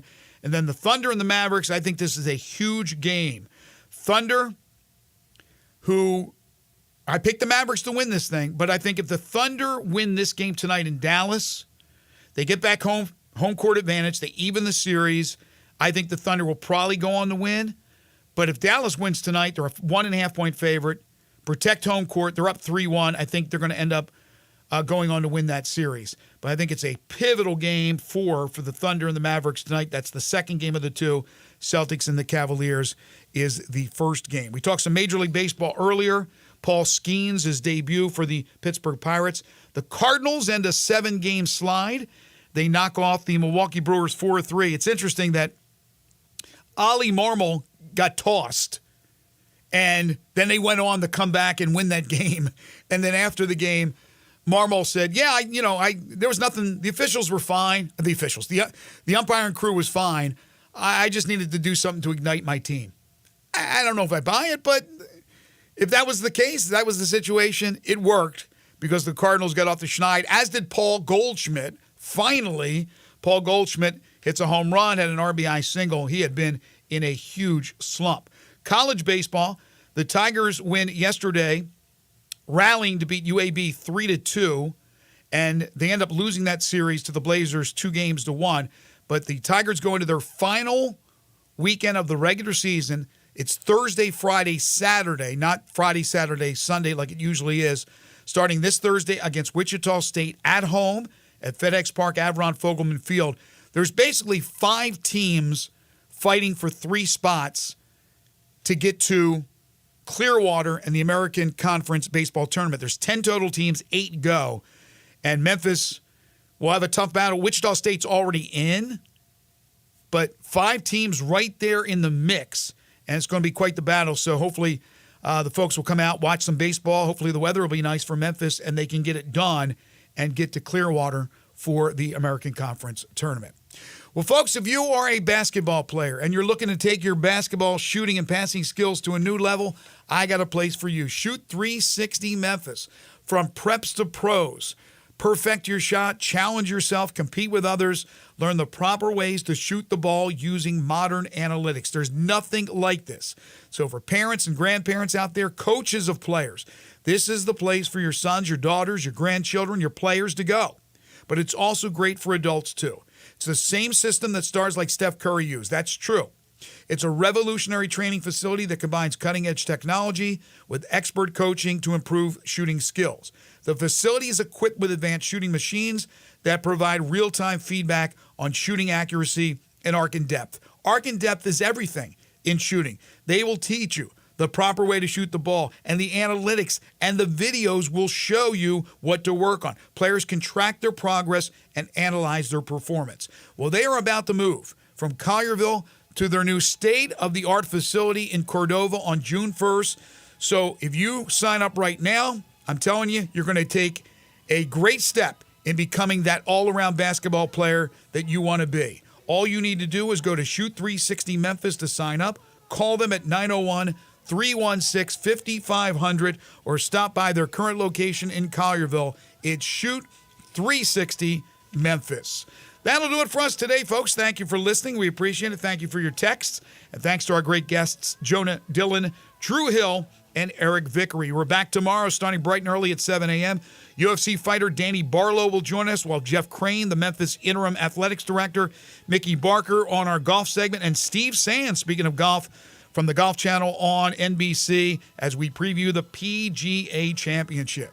Waldo and Friends on Sports 56 is coming up next, so stay tuned for that. For Eli Savoy and Zach Boyd, I'm Greg Gaston. Have a great day, everybody.